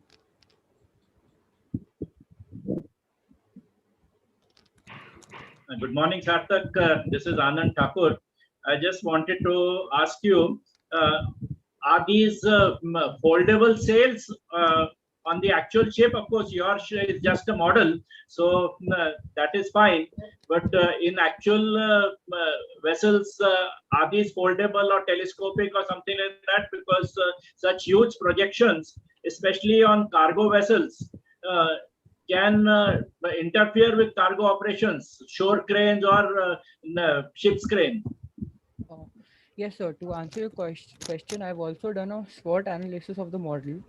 So the sails are going to be telescopically reefed, and because they are telescopically reefed, the size can be adjusted, and they rotate 360 degrees. And instead of using steel, we're going to use carbon fiber reinforced polymer material because of high strength to weight ratio, high fatigue strength, and corrosion resistance. They also have a high, even though they have a high establishment cost, in the long run it is easier to change the modules at the specific area of maintenance. And it coming to using high hard wing sails, they are going to be 50-meter long, and they can withstand a drag of 800 kilonewtons, and the weight will be 100 tons.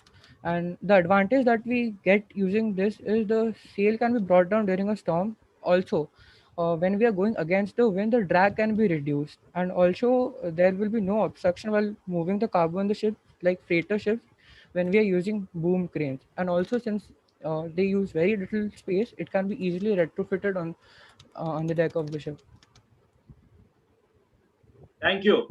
Very good concept, and I'm sure it will pick up quickly. Thank you, sir. Yes, Mr. Shailendra Kumar. Yeah, I would just say, Sarthak, good job, but you can do better with The next time, I think you'll put more elements to your model where it can be more close to reality rather than just a conceptual study of putting in sails on ships. Yes, sir. Thank you for your insight. I'll make sure I'll do it better. Okay. Any more questions from the judges? Yeah, I am over. Thank you. Perfect. Good job, We are done. Sarthak. There's Thank you, sir. there's a barrage of compliments and some questions for you in the chat box. So if you could please take them, please answer them. While we move on to our final model for this presentation, it's on anti-piracy system port control ship. Rahul, can we have the video, the model? This is by Bhavesh Kumar Sen.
As piracy is practiced since a long time, and we still don't have a solution for stopping piracy. And now we are going to have automatic ships in our future, and the ships would be crewless. So piracy would be very easy, as nobody will be there to check if who is coming and going. So the goods are in very much danger. So to prevent it, I made a model. This is an anti-piracy boat, or we can say a ship. So this will be controlled from a port, and for making this, I have used Arduino Uno R3. This is the microcontroller in which I put the programs and all. This is the main, you can say, the computer, which gives command to all the appliances connected to it. And this is a motor driver. This is specially used for running the motors. This is a relay module for starting the water cannon. And this is the transmitter and receiver. This is for using this, we will be controlling the ship from the port. And we can also transfer data from ship to port using this module. And this is the ultrasonic sensor. It will sense if anybody comes near the ship. And this is the water cannon, which will sprinkle high pressure water. And these are the power sources, you can see. And here at the back, we have the propeller of the ship and the rudder. So basically, this ship will be controlled from the port. And for demonstration, I have used a transmitter and receiver module. But actually, the ship will be moving to the whole world. So, and also this transmitter and receiver module has some range. So so it can't work. But if practically, I will use the what we can say satellite phone. As satellite phone doesn't have any range, it can be connected to from any corner of the world. So when we are going to make it practically or in actual, so I am going to use satellite phones for controlling it from the port.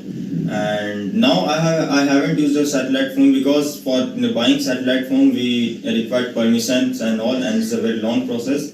So that's why for this just a small demonstration of my model, I have used the transmitter and receiver module. And let us see, we have a small demonstration of a port. This is the controller of the ship and this is the port. And if I press the forward, the propeller moves, and this way the ship will propel and go forward.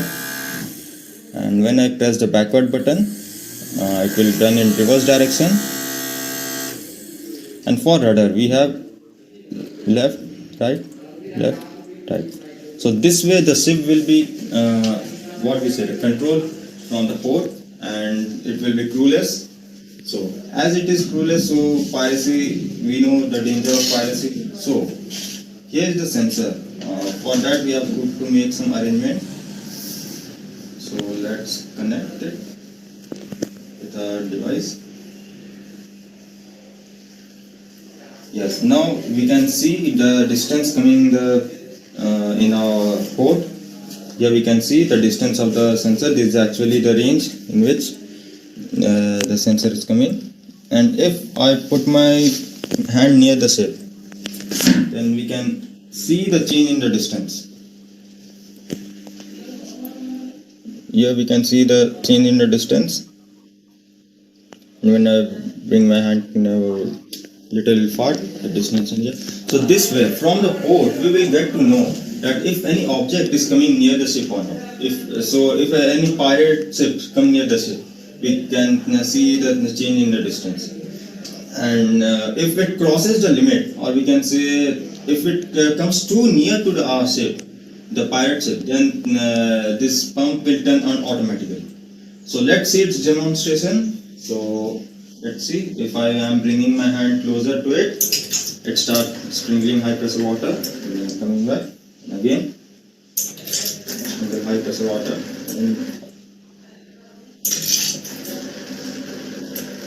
So this way, this sensor will be working. And there is one question, what if a non-piracy ship comes near the boat? For that, there will be a system for it.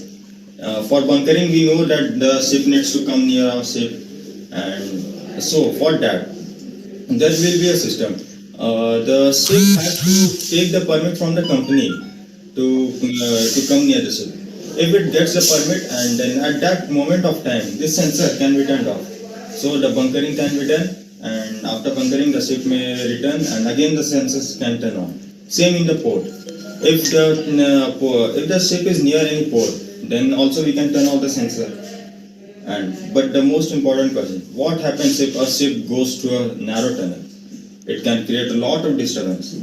So for that, we can adjust the range of this sensor.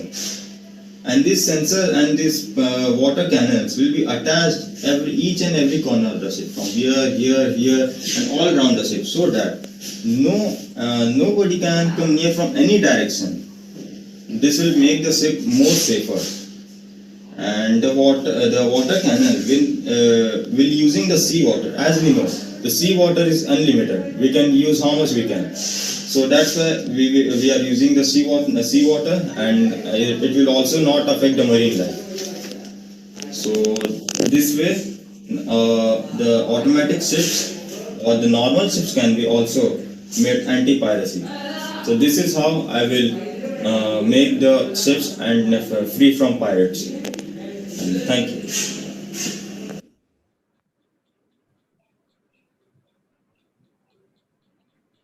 Excellent job.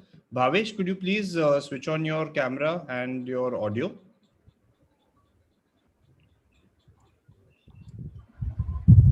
Good afternoon, sir. Hi, Bhavesh. Good morning. So, yeah, I read you loud and clear. Judges, you can ask Bhavesh if you have any questions. Yeah, Arvind Kumar here. Bhavesh, very good model. You have put a sale also to reduce fuel consumption. There are some things which are not practical.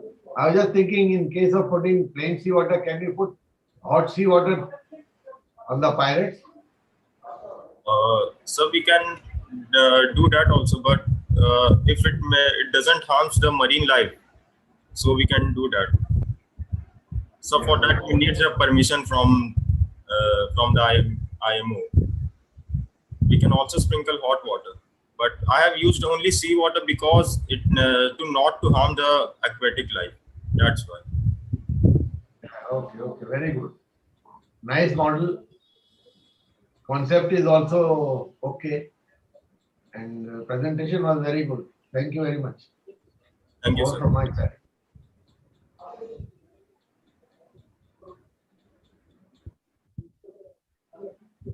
Good morning, Bhavesh. This is Anand Thakur. Very nice model and very practical also. Very easy to install, where you can have all sorts of sensors all along the perimeter of the vessel, as well as nozzles, fire nozzles, or to ward off piracy. So that part is, of course, very good. Of course, the remote control is still a long way to go. It was too simplistic, but the concept is good, and I like the anti-piracy part of it, which was your main thrust. The anti-piracy system was the main task. So just because to show that it is made for the automatic ships for the future, that's why I have used. That's why I have shown that port control. That is right. So your main thrust was perfect, and your concern for marine life is really appreciated. So thank you, sir. That's it from me. Good morning, good morning, Bhavesh. From a first-year student, this project is very much appreciated, even at the concept level. But you were able to make a very good demonstration out of it also. So congratulations on your work, and for a first year, it's very, very good.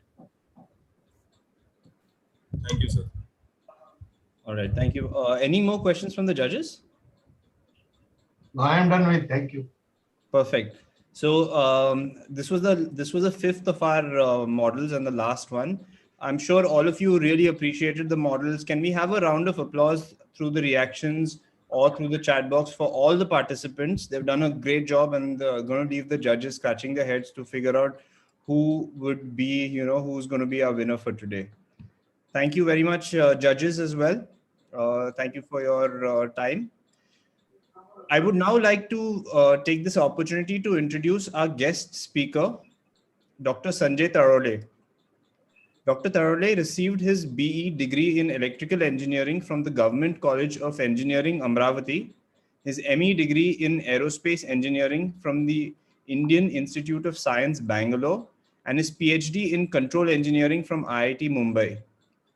He worked as a postdoctoral research scholar at the Flight Dynamics and Control Laboratory of the University of California, Irvine, USA.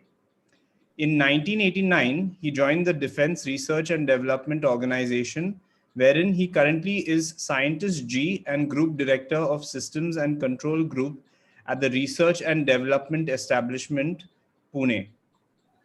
Prior to this, he had worked as a professor at the Department of Aerospace Engineering and Dean of Technology at the Defense Institute of Advanced Technology, Pune.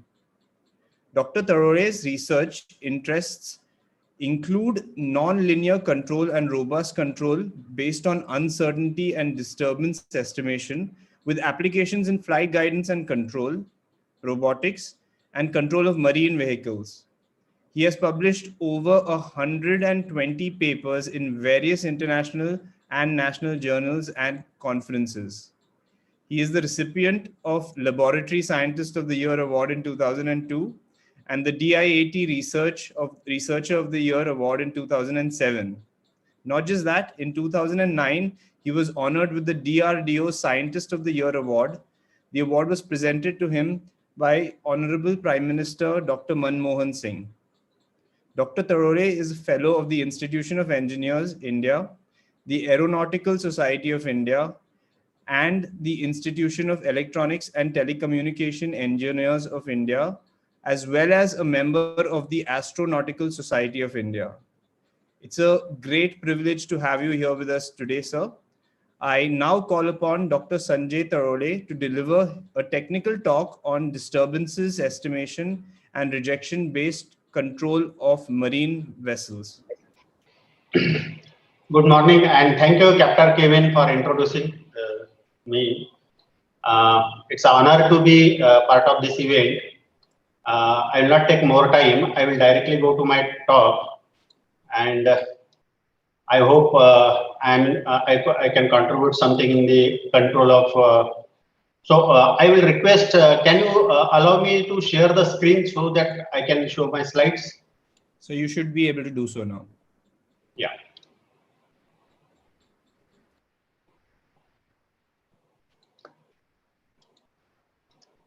I am getting message host disabled attendee screen sharing. So I request the host to share, allow me sharing the screen. You can do it now, sir. Okay. Is it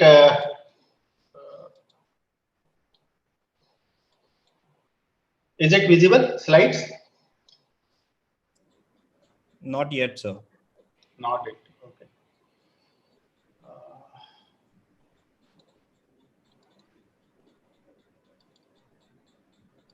Now?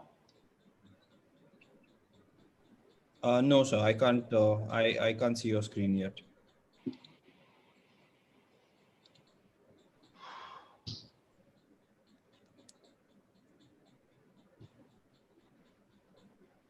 Is it there?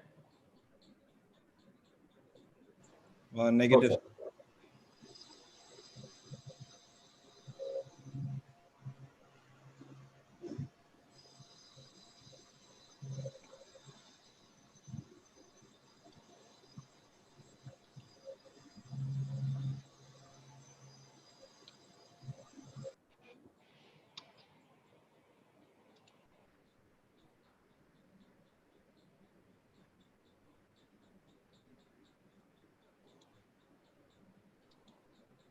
What about now? No, sir. We still can't see your screen. Oh, okay. 1 minute.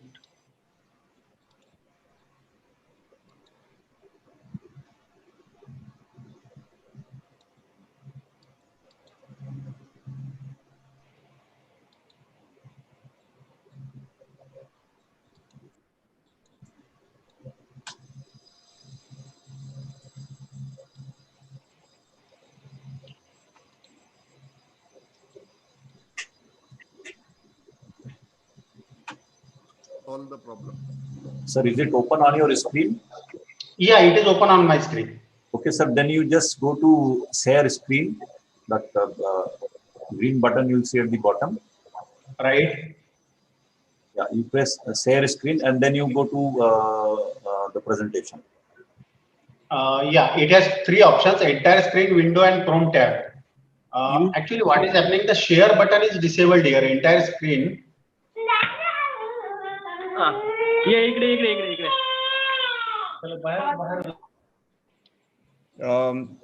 So use share windows option.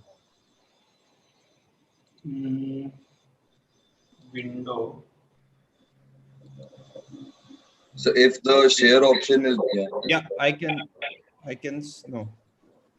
Is it okay now? Showing the whole screen. Yeah, this is showing your whole screen, sir. Now, slide is visible? No, the slide is not visible. So you can just go to stop share once. Okay.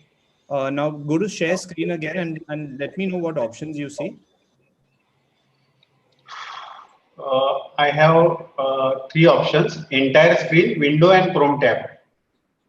Okay. When you press window, what? Just try pressing window. Let's see what shares. Here I am getting Transtech 21, Google Chrome. Okay. Okay. Let me see whether it does it. In the window, you should get an option for the PPT that is open on your desktop.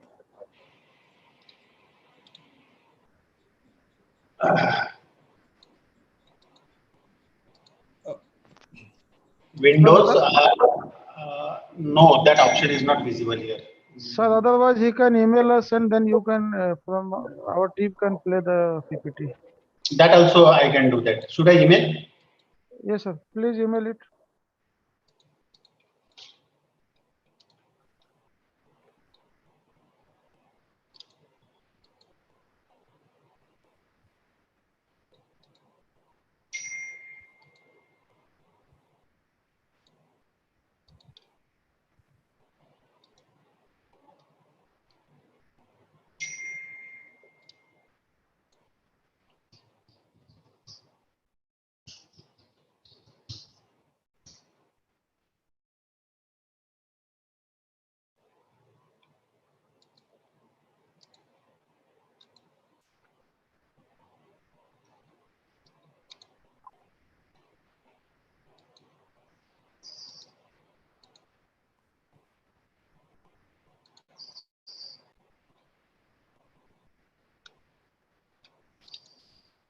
Yeah, I sent to Anirudh Kumar. Okay, sir. jbel.com. Anirudh Kumar at tmi.tolani.edu. Okay, sir. Okay, sir. Can you send it to Gmail, sir? It will come faster. Anirudh K.1234. Anirudh K.1234. Again, just try sharing screen. Let's try it once more.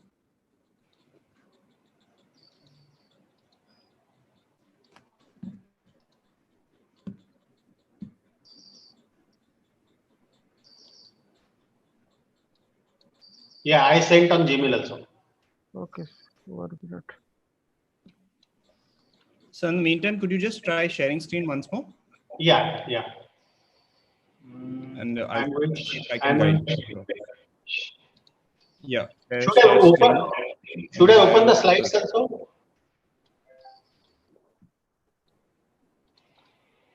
Yes, open the slides okay. also. Kevin, sir, I have received. I am sending you. Okay. Okay. Okay. Once you open the slides, sir, just try sharing screen again. It should Okay, work this time. I'll do that.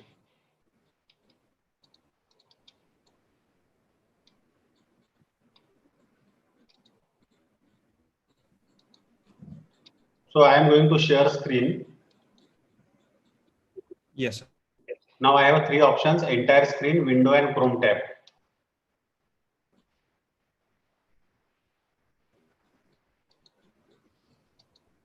I think it should be okay.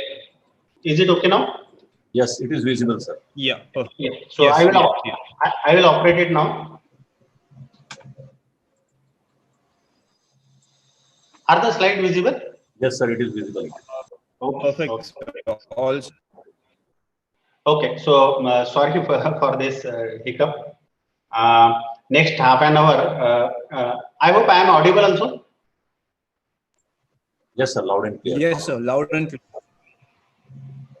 Audible, right? Audible, sir, audible. Okay, okay. So maybe next half an hour, I will talk on this particular topic.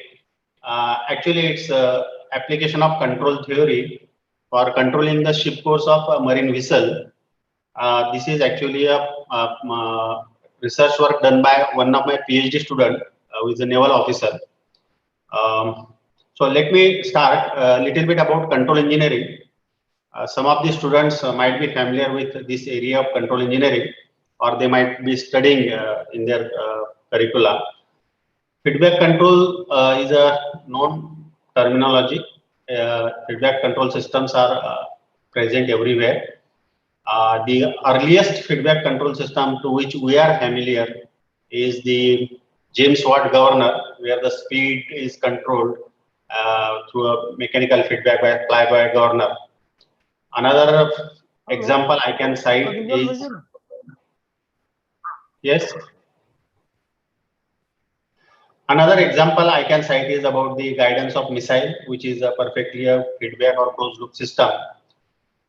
It is known by a variety of names: feedback control systems, automatic control systems, servo mechanisms, regulators, and It's a highly interdisciplinary area, requires background of about the physics of the system which you would like to control, electronics engineering, computer science, and so on. A broad composition of feedback system is shown in this block diagram. We have a plant which we want to control. The quantity which we want to control needs to be measured. The measured quantity is compared with the desired quantity. We get an error. That error is processed by a controller. The controller gives inputs, controlling input to actuator, which in turn gives input to the physical plant. And this loop needs to be stable, operate as per our expectation. For example, this plant can be a missile, it can be an aircraft, it can be a ship, as I will come to this point later.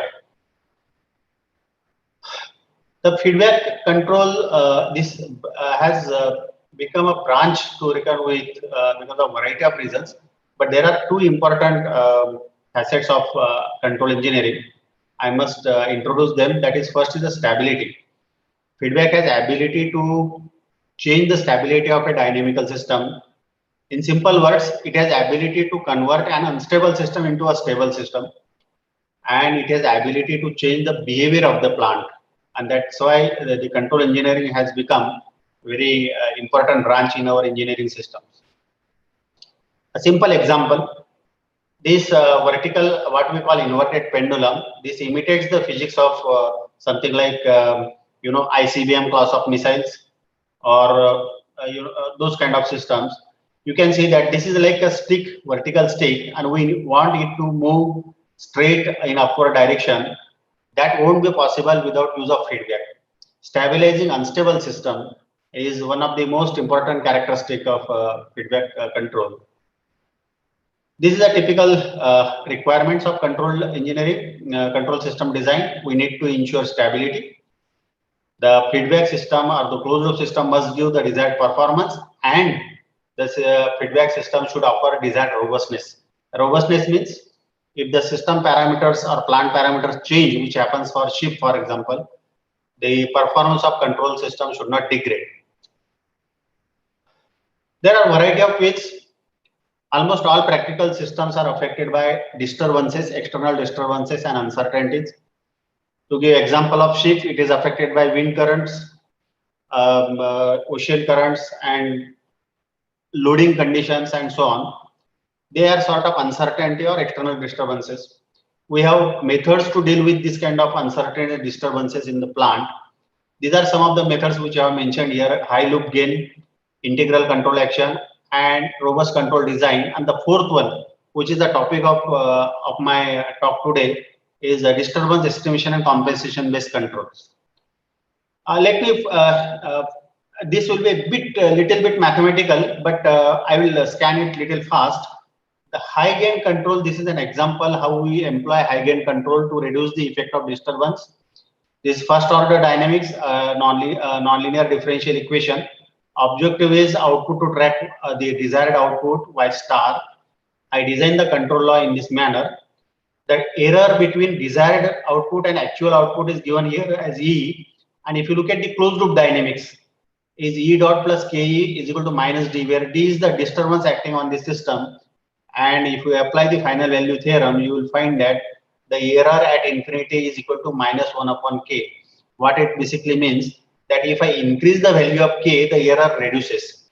Theoretically speaking, K needs to be infinite, then only the error goes to 0, which is of course is not a practical thing, but it brings out a fundamental result in control theory that high gain is beneficial to reduce the effect of disturbance. This is a simulation results of high gain control. You will see that as I increase the value of K from 6 to 20 to 100, the error or the output tracks this desired value more accurately. That is actually it's justifying the earlier equation. This is an integral control action. In the earlier case, if the error is constant, then it is helpful. But when the error is time varying, for example, like a RAM, the earlier approach doesn't work. So we use integral control. You can see that now for this case, for constant D, the error goes to 0. But if D is time varying, like ramp input D dot is equal to 1, then the error is equal to 1 upon Ki, that is integral gain constant. Again, you can see that I am introducing some sinusoidal disturbances, and you will find that the integral control action reduces the effect of disturbance as can be seen in the simulation. The third approach, which I am actually going to show you, is known as extended state observer based control. The idea in this approach is to estimate the disturbance itself and compensate it. When you do it, the error is bound to go to zero as long as the estimation of disturbance is accurate, and that is a basic principle with this extended state observer based control. These are the results of this extended state observer based control, and you can see that the output is exactly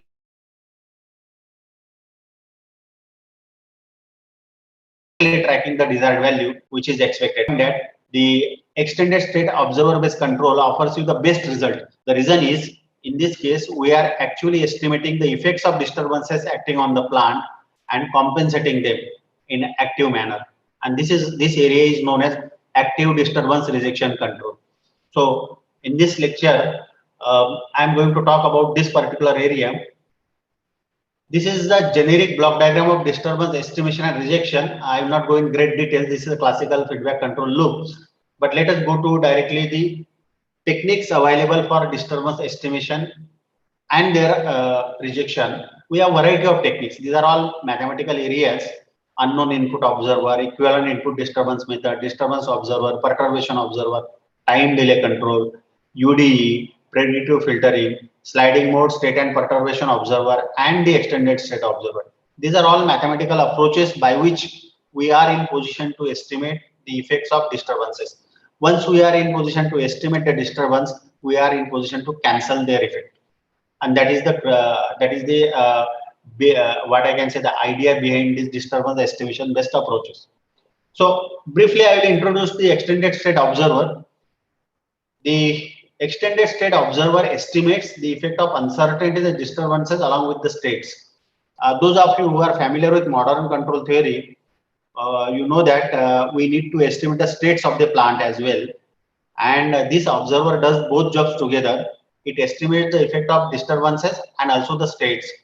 It regards all factors affecting the plant, that is nonlinearities, uncertainties, and external disturbances, as a total composite disturbance. The total disturbance is treated as an extended state of the plant, and it is relatively independent of the mathematical model of the plant. We need not know the exact mathematical model of the plant. So this is just mathematical brief. I will talk about ESO before we go for the application to the sheet force control. Imagine this is a second order nonlinear dynamical system. You can see that y double dot is equal to d plus bu, where d actually represents the disturbance acting on this plant. I design a control law which is known as a feedback linearization control or input output linearization control. You can see that this control law requires the value of d, which is a disturbance. The closed loop dynamics takes place like this. Now it is a second order linear differential equation. We know that if we choose K1 and K2 appropriately, the error goes to zero as t tends to infinity, asymptotic convergence to zero. But the assumption here is that I have accurate value of this d. So under this assumption, I am going to ensure that the error goes to zero. How to get the value of the d? So what we do, we take the basic dynamics, write its state space model, and designate the disturbance as a third state, that is x3. So for a second order plant, I have a third order state space model as shown in the third equation. I designed an observer which is known as extended state observer for the extended state plant. This is the observer. It gives me the estimates of state x1, state x2, and state x3. The state x3 is nothing but the disturbance. And the G1, G2, G3 are the nonlinear gain function. Let us not go into much detail about this, but they are to be chosen properly to have this observer estimate the states properly. Now, this was the original control strategy, and now I am replacing the d by its estimate by x3. This control law, ESO based control, is now implementable because d I was not in position to measure, but e I am in position to estimate.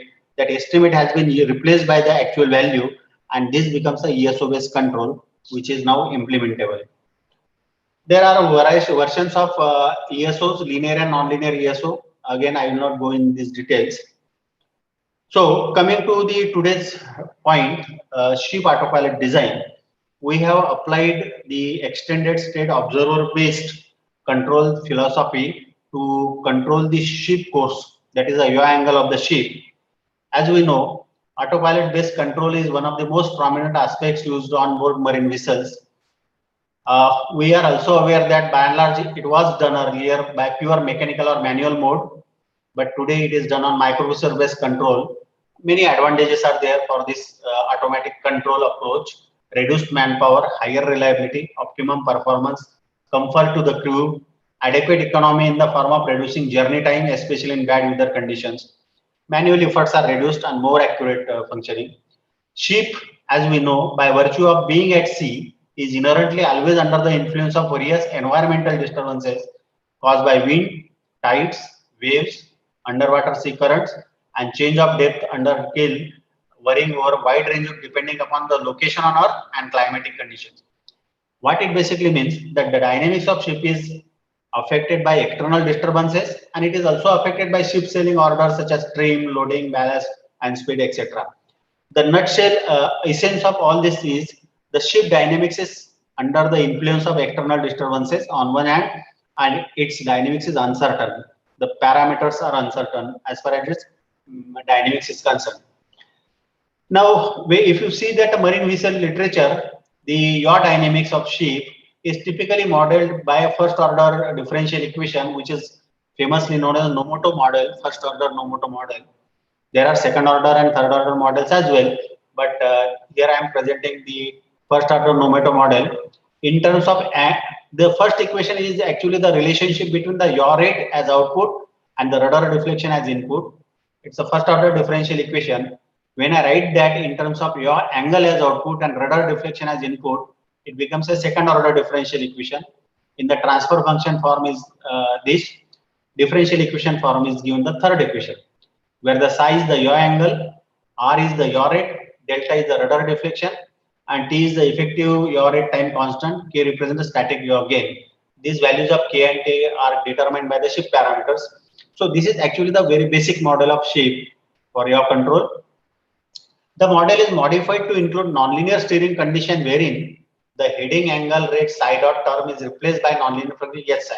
So the psi dot term, which is actually here, it's a linear differential equation, but more investigation tells us that it is actually a nonlinear function, and that nonlinear function is given by h of psi dot that has been replaced here.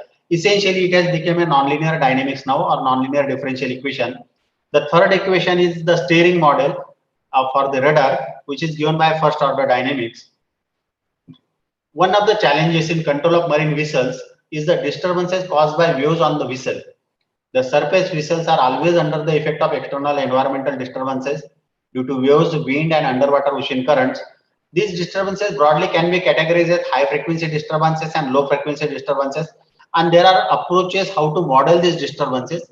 We have used those models in our research. I will again not go in details about how these models have been evolved, but Pearson-Markowitz spectrum is known, which we have used in high frequency disturbance modeling. Second important issue here is the parameter variation or the uncertain parameters. Ship's motion is nonlinear and time variant as the parameters are varying with changing conditions. The quantities T and K are hydrodynamic parameters dependent on ship navigating speed, loading condition, and weather conditions determined by waves, winds, tidal, and water depth, and so on. So we have an uncertain model.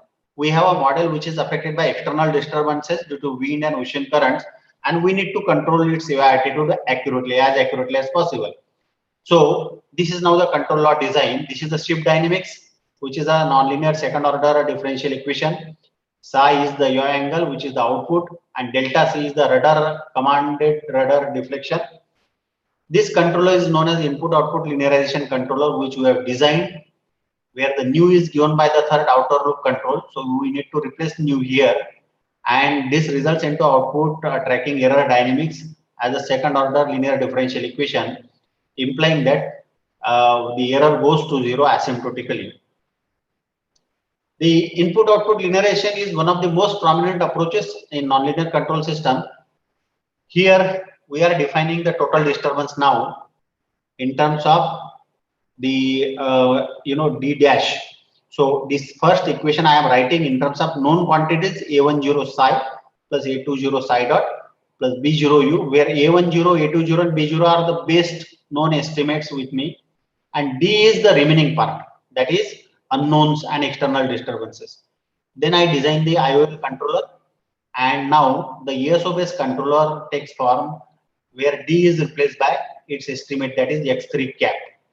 Estimation of D is the important point here. The known disturbance and their effect are being estimated as an extended state by ESO, and that is included in this control law. This is the functional block diagram of the ESO based controller, where the extended state observer is shown in the block diagram EXE, cap dot, and so on. And this is overall the functional block diagram. Simulations are carried out to verify the performance of ESO based controller. The values of T and K are taken, the values are given here. The ESO parameters are as shown. The controller gains M1 and M2 are obtained by pole placement. The state observer gain also are obtained through pole placement. Initial conditions for ESO as well as plant are taken as 0.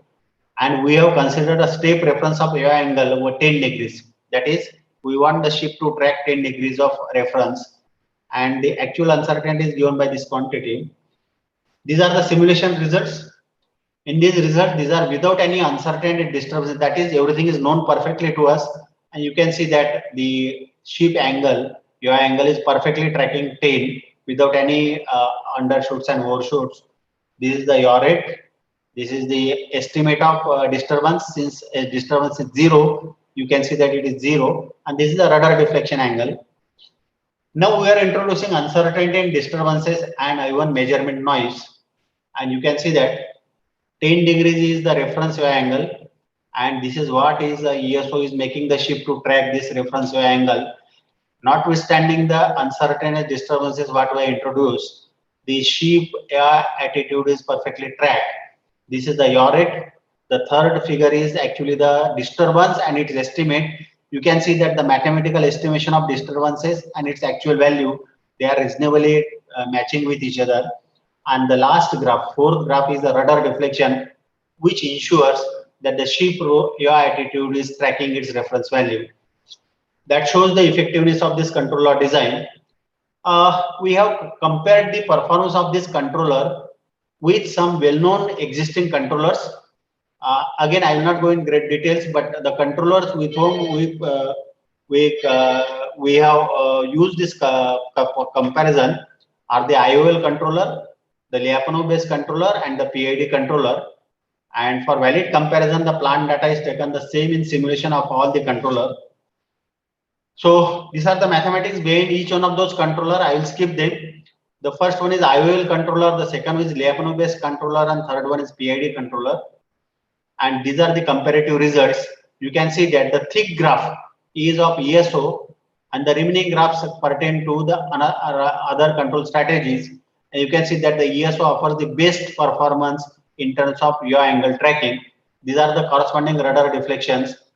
And this work was accepted in the IEEE Journal of Ocean Engineering in 2016. So this paper is available online on IEEE website. More details about our research you can have from this journal. And that's all what I would like to conclude by saying that ship which or marine vessels, they are very complicated systems. I think you know better than me. But when it comes to control, we have not really taken the complete complex mathematical model of the ship to control its attitude. So the effective, from control engineering point of view, this question needs to be answered for many practical systems, that what does one need to know about a plant in order to control it effectively? Am I supposed to know the exact dynamics, or am I supposed to know something lesser than that, but have an ability to estimate what is not known or what is more important? So that is a more important question from control engineering point of view.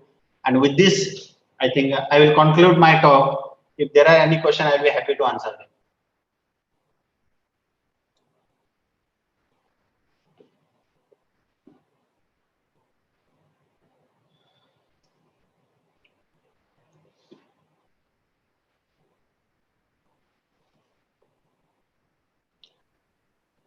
Was it audible?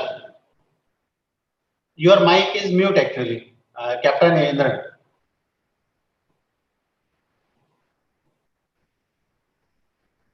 Yes, sir, you were audible. We could hear the presentation. Yeah, thank you. Captain Indranath is not audible.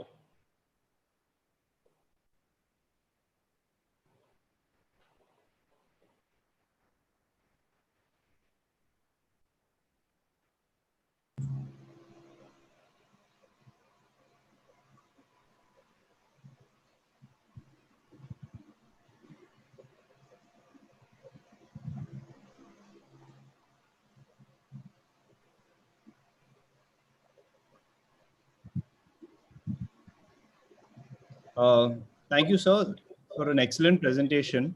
Do we have any questions from the audience? Since we have Dr. Tarole, and he's so well researched, he's written more than 150 research papers. I'm just going through the topics, sir, the comments. Hello, may I come in? Yes. Yeah, this is Dhiren Dave, Dr. Tadole. I have one question. Yeah. We are working in a marine, merchant marine institute.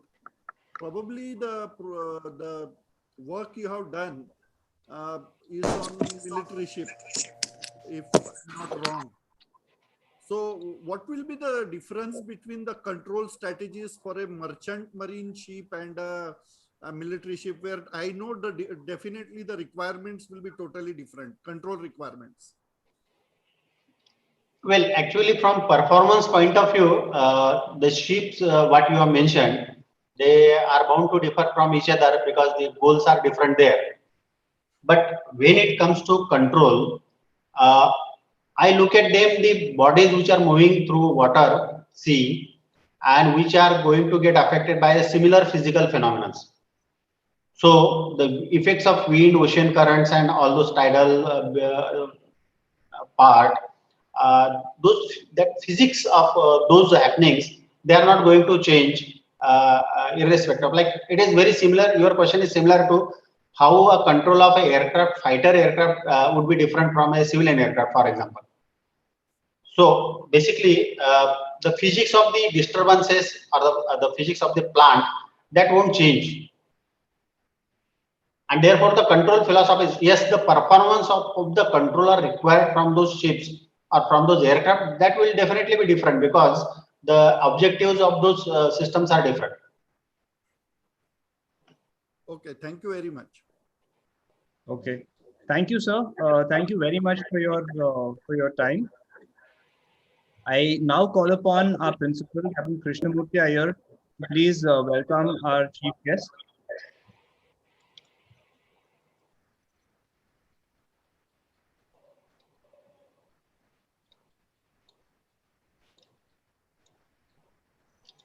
Good morning, sir. We welcome Dr. Gopinath Chandrot, the accredited marine investigator. Sir, in spite of the time difference between UK and India, I think you made it. I know there's a 4.5 difference in summertime and actually early morning. So we are grateful to you for having accepted our invitation as the chief guest for this function. And we're also grateful that we'll have an opportunity to listen to your lecture on this casualty investigation, which I've been doing for many years, and I think you're an expert on that. And for your information, this event has been organized by the Institute of Marine Engineers, Pune, and Institution of Engineers, Pune Local Center. The year's topic has been efficient shipping in clean oceans. The topic is appropriate for protecting our ocean. India is collaborating with other countries to develop clean and healthy ocean and sustainable use of ocean resources and growth in blue economy and sustainable development in the order of the day. And development must take place without damaging the environment. Once again, sir, a warm welcome and thank you for accepting the invitation for the lecture, sir. Thank you, sir. Thank you, Captain Iyer. Can you hear and see me? Yes, sir. We can. Kevin, can you hear me now? Yes, sir. We can. Kevin, can you hear me? Yes, Captain Banerjee, I can hear you. Okay, thanks, sir.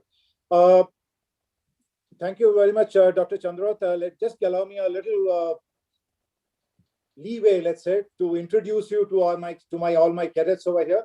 I'm sure they'll be very keen to hear from you. And then, in the meantime, yes, Rahul, you can allow him to share your screen. Dear participants, Dr. Gopinath Chandroth is an alumni of DMIT Kolkata. After serving as chief engineer on bulk carriers and tankers, he moved ashore as marine systems manager with Anchor Marine International, Liverpool, UK.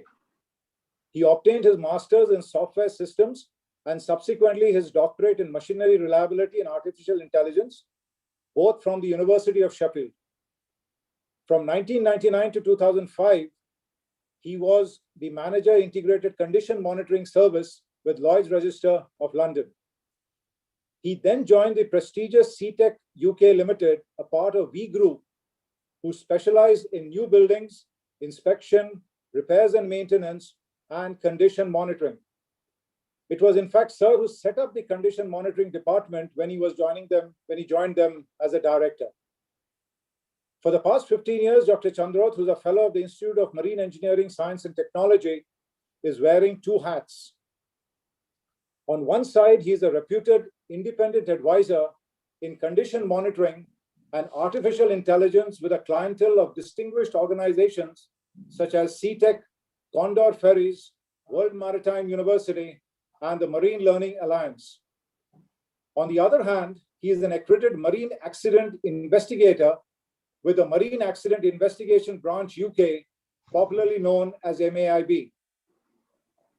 Now, cadets in the third years and the fourth years, I'm sure you would have been taught many case studies by now, and you would recollect seeing the MAIB reports.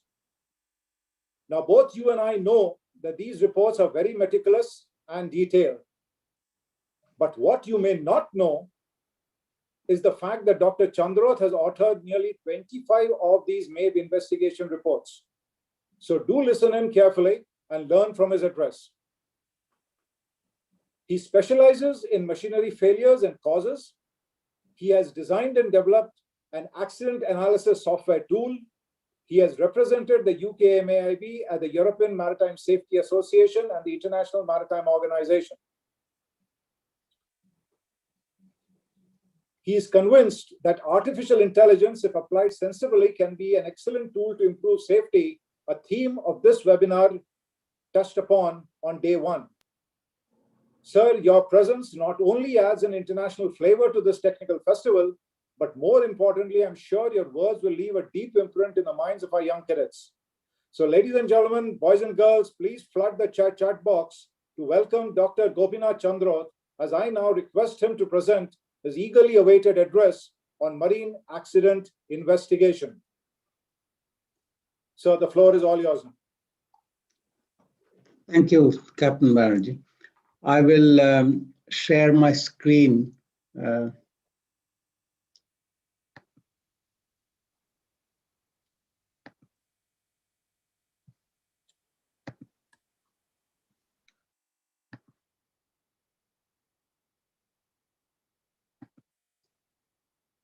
Please let me know when you see my screen. Yes, I can see your screen. Your screen is visible, sir. All right. Okay. So I'm going to talk to you today about accident investigation and prevention. I have taken the liberty to add the prevention part of it because I think it goes hand in hand. It's all about prevention of accidents. That's why we investigate it. So my name's Gopinath Chandroth, as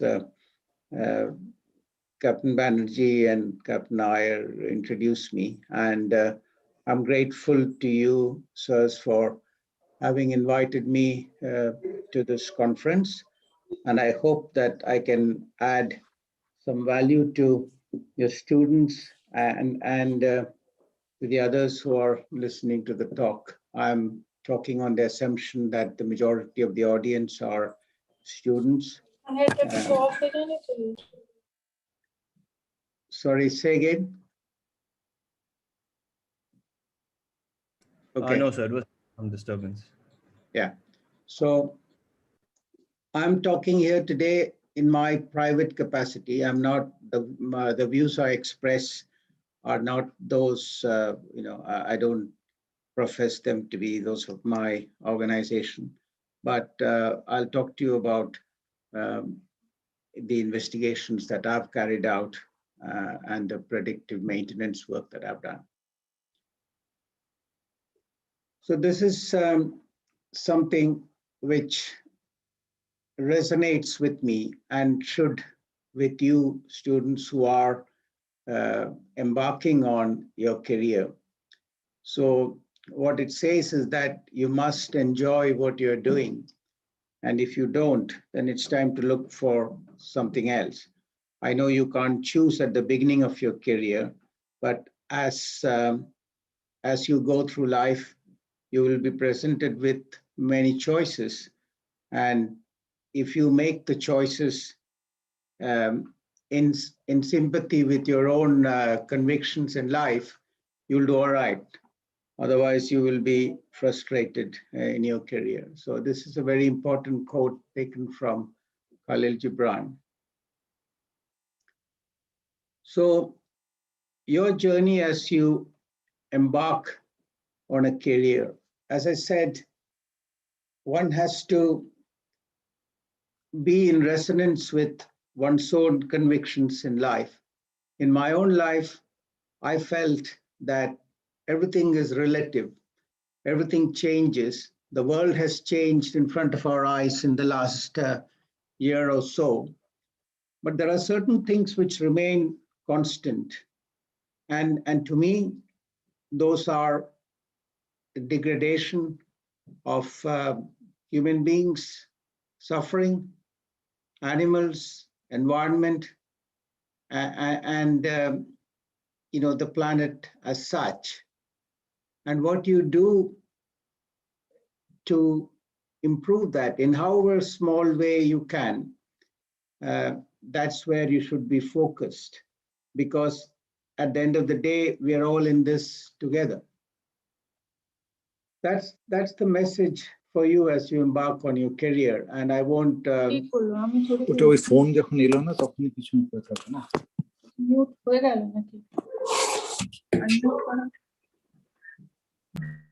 I won't press on more about that. So topic about today is investigation of accidents, prevention of accidents, and predictive maintenance, which I will cover briefly in this next 40 minutes. So let's first look at what is an accident. An accident is an unexpected, unplanned, undesirable event. You don't plan for an accident. It results in injury, death, loss, and damage of assets, say ships or boats or whatever, and loss of reputation. So a big reputable company, if they have accidents, then their entire business model is affected. That's why that's another important factor, not to have accidents. Over and above, of course, loss of assets and injury and death. The question is, why do we investigate accidents? There are national and international obligations. So all the countries which have signed up to IMO conventions have an obligation to investigate very serious marine casualties, which include death or loss of a ship or sinking or severe environmental degradation and so on. But you can always read that up. I don't need to tell you what the exact criteria are, but there are also moral obligations.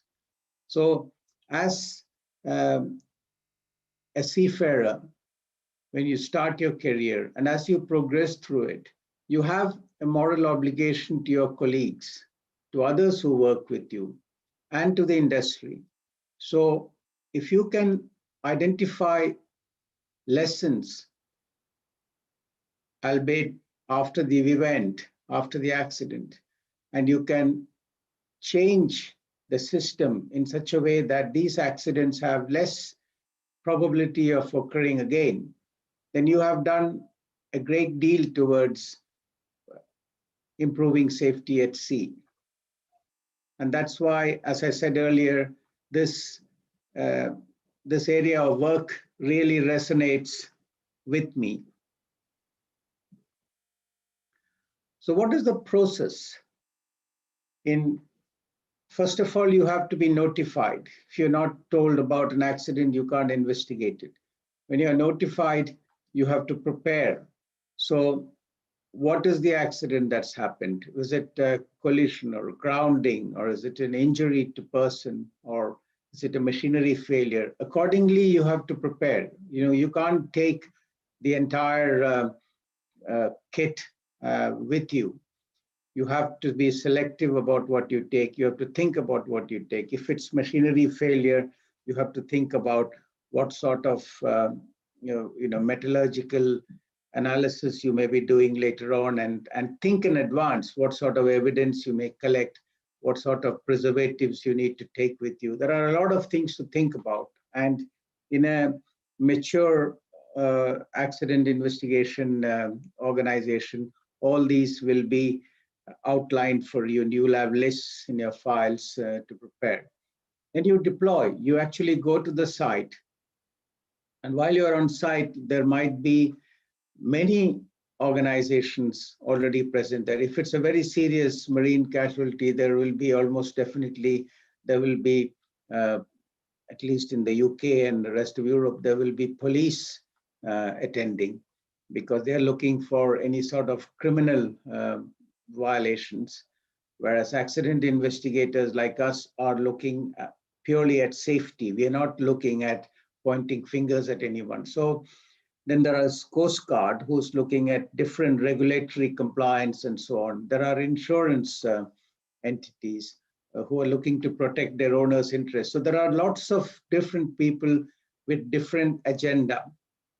And you need to balance all that. And invariably, if it is a marine accident, then the marine accident investigator will have primacy. Primacy in the sense that you are the boss of that accident site, and you need to control what other people do, including the police.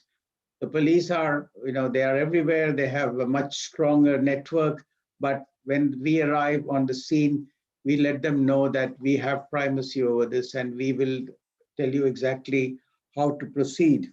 And often they listen to us, sometimes they don't. So we have a little bun fight for a few minutes before we show them the memoranda of understanding and so on. And then we proceed smoothly. The next stage is evidence gathering. So evidence can be very fragile. So for example, if somebody has set a knob to, let's say, 10, a random number. Now, if somebody else goes and fiddles around with that and changes it, you have lost your evidence. So what you need to do is gather immediate photographic evidence of all the transitory evidence factors, and you need to record it. You need to interview people before they all start talking to each other and making up one big story.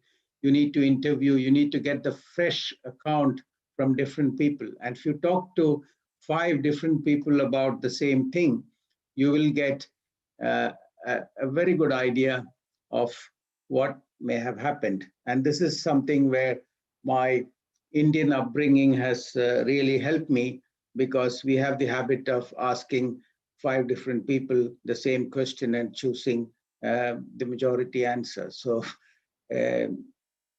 I'm just being a bit flippant, but yes, as you can imagine, when you talk to different people, the truth will filter out, and all the other peripheral things which are maybe, additional exaggeration or even misconception or misremembered things will fall out of the way. Then your interviews have to be non-intimidating, non-finger pointing, and your aim is not to apportion blame. Your aim is to prevent accidents in the future and learn lessons. So interview techniques are very important, and it's something it takes years to learn and perfect. Then when you gather all the data, you come back and you analyze it. And when you analyze the data, you identify gaps in the evidence that you have collected. You identify gaps in the knowledge. You identify things where you need to do more research on. So it is a very, very interesting occupation. And provided you put your heart into it, and you get to the bottom of what may have happened, and then eventually you publish a report which has recommendations, and the recommendations, they are recommendations, they are not diktats. So, but most of the recommendations that we make, I think 99%, 98% of them are implemented. So you have to think very hard about what you're recommending. You have to consult with others, people who, or organizations who may receive your recommendations. And so in the end, when you recommend it, there is buy-in, basically. So I'll take you quickly through 2 or 3 case studies. Now, many of you may have been on ships and maybe worked on ships. So I will assume a little bit of knowledge, but not too much. So this is a ferry, a passenger and a vehicle ferry going from the west of the UK to the Isle of Man, which is an adjoining island. And what happened here was, as the passengers were boarding the vessels moved ahead, surged ahead, and it dropped the walkway. So as you can see there, that was a walkway through which, the passenger terminal is there, and people come through the walkway and they turn right angle here and get onto the vessel. As you can see there, the walkway has dropped about a couple of meters, and just when this accident happened, there were 25 children who were about to enter the walkway, but because one of them had gone missing, he had gone away to look at some candy machine or something like that, they did not enter the walkway. Now imagine the consequences if the children were inside the walkway. It is too horrendous even to imagine. What happened here was a typical, they go from the UK to the Isle of Man and return on the same day. So it's twice a day this is happening. Every time they get ready for the voyage, it's only like a few hours voyage, they test controls. Testing controls, for those who haven't been at sea, is making sure that all your equipment and machinery, your propulsion machinery and steering machinery especially, work properly. As far as engineers are concerned, these are the 2 things which we are also very concerned about. So the engine room and the bridge together will coordinate and test it. The standard practice here was to keep and of course the engines are not running, so they will put the telegraph to full ahead, full astern, and a few other movements. And they will watch that the pitch of the propeller follows the telegraph order. So then you know that when the engine's running, the vessel will move. But in this case, they were working on the bow thruster circuit breaker. So they wanted to, there was a problem, and there were shore electricians who were on board, and they got one of the engines started. So there were 2 engines here. The starboard engine was started full, full sea speed, and so it was running. But still, after they're fully aware that the engines were running, the chief officer and the third engineer together tested the controls. So third engineer handed over controls. Chief officer and chief officer put the telegraph to full ahead, and the vessel surged ahead. So this is an error. And I will not say anything more on that, but I will conclude after I show you the rest of the accidents. This is another one. This was a case where an engine room fitter was caught in a watertight door. So you might know that in a ro-ro ship or in a cruise ship or whatever, the engine room is one big platform at the bottom. There are not several platforms like tankers and bulk carriers.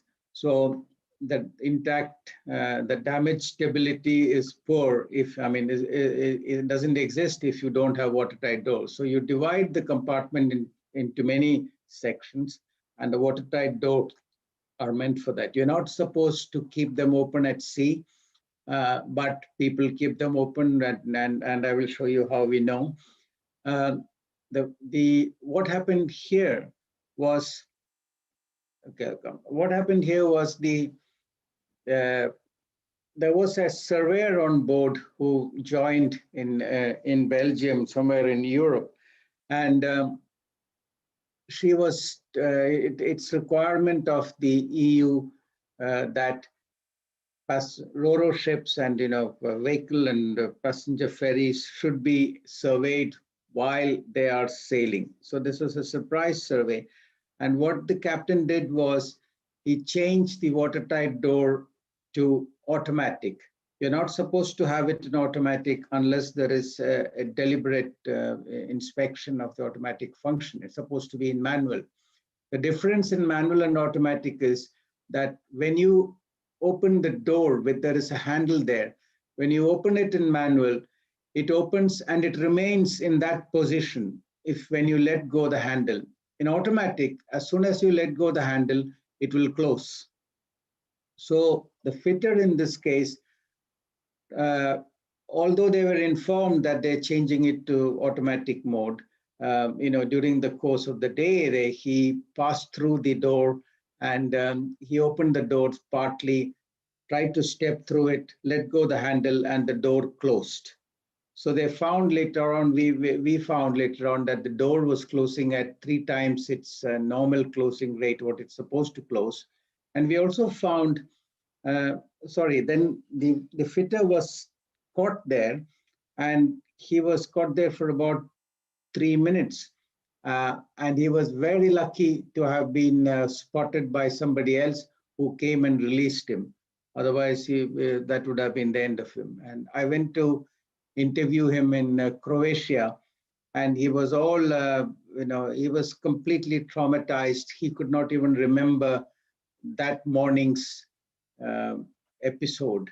So when you go through intense pain, your mind actually blocks out some of the memory of those things. That's how the human body copes.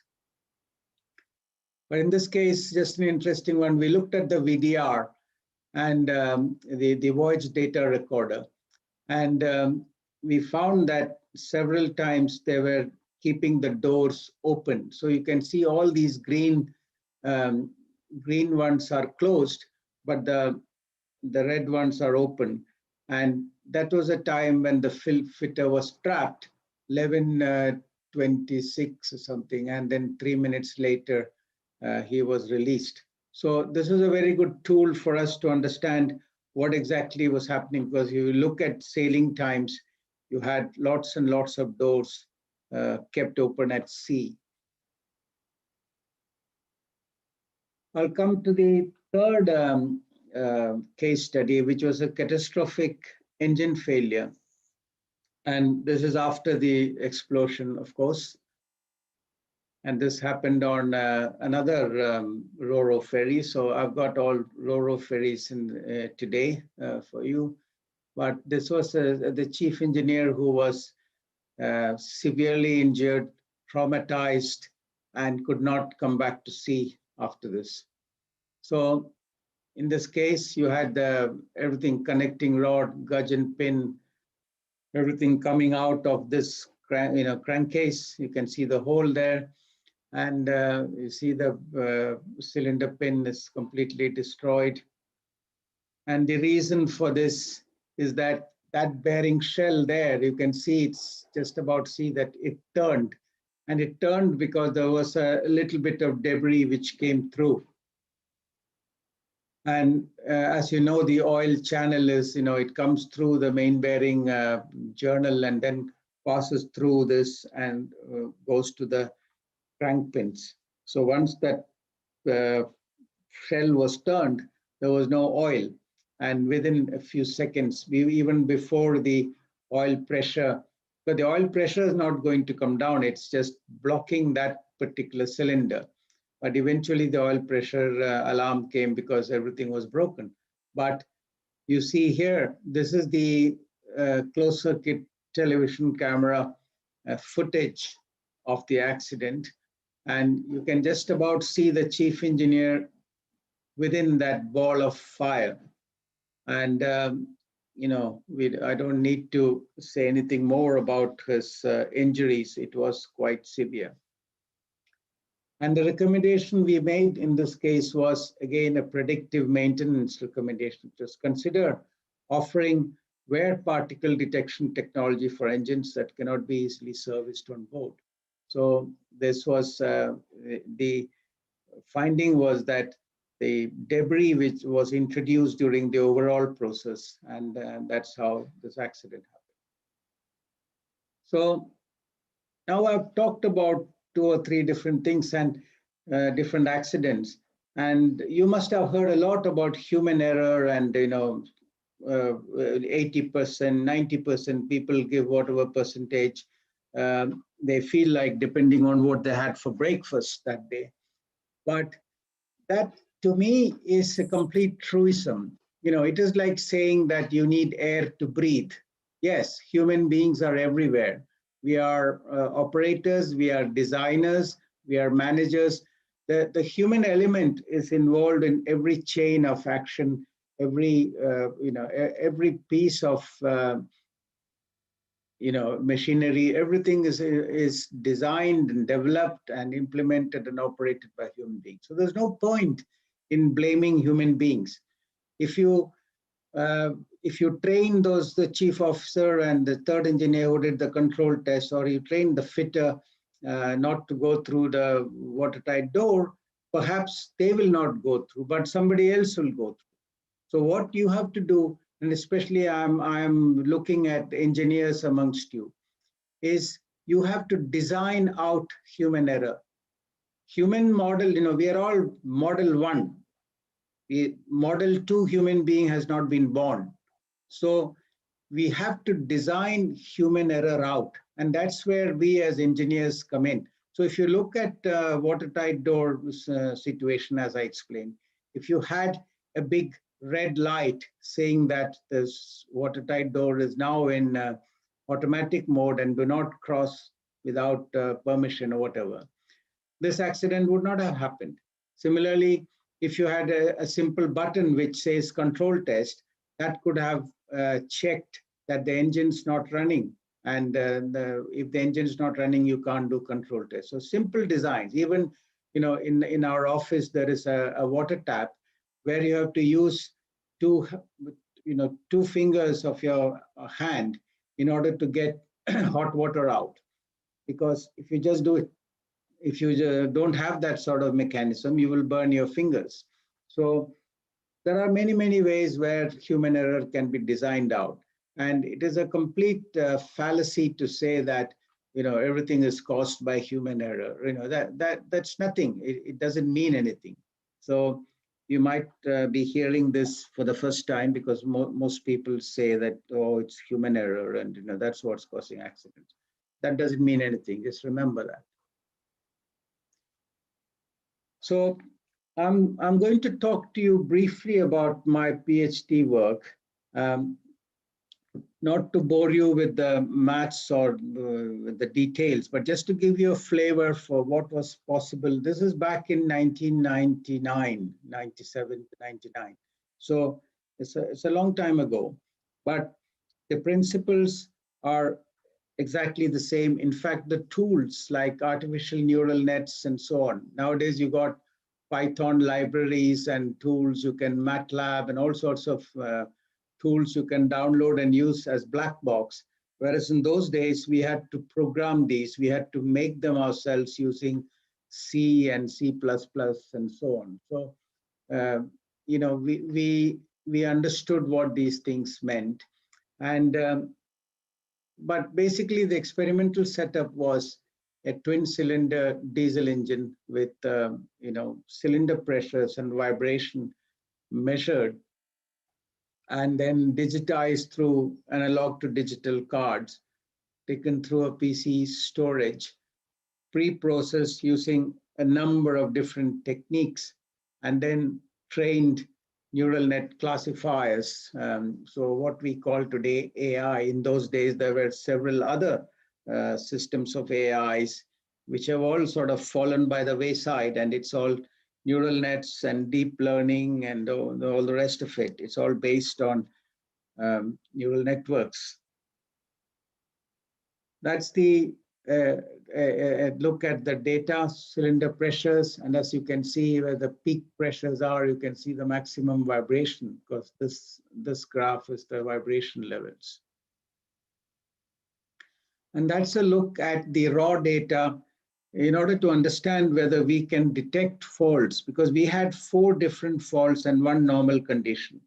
Leaking valves and blocked injectors and so on, and very subtle faults. It was not as if you could easily make out. So looking at the data with statistics, you know, you see kurtosis, crest factors, you know, simple standard deviation, you couldn't make out the difference between them. So we had a need to use much more sophisticated tools, and that's when we went into AI and used neural nets to find the faults. But then I will come to the conclusion of that research, which was that when we had neural nets trained with different pre-processing techniques such as wavelets, principal components analysis, and so on, we had that sort of result. So between 88 and 94% accuracy.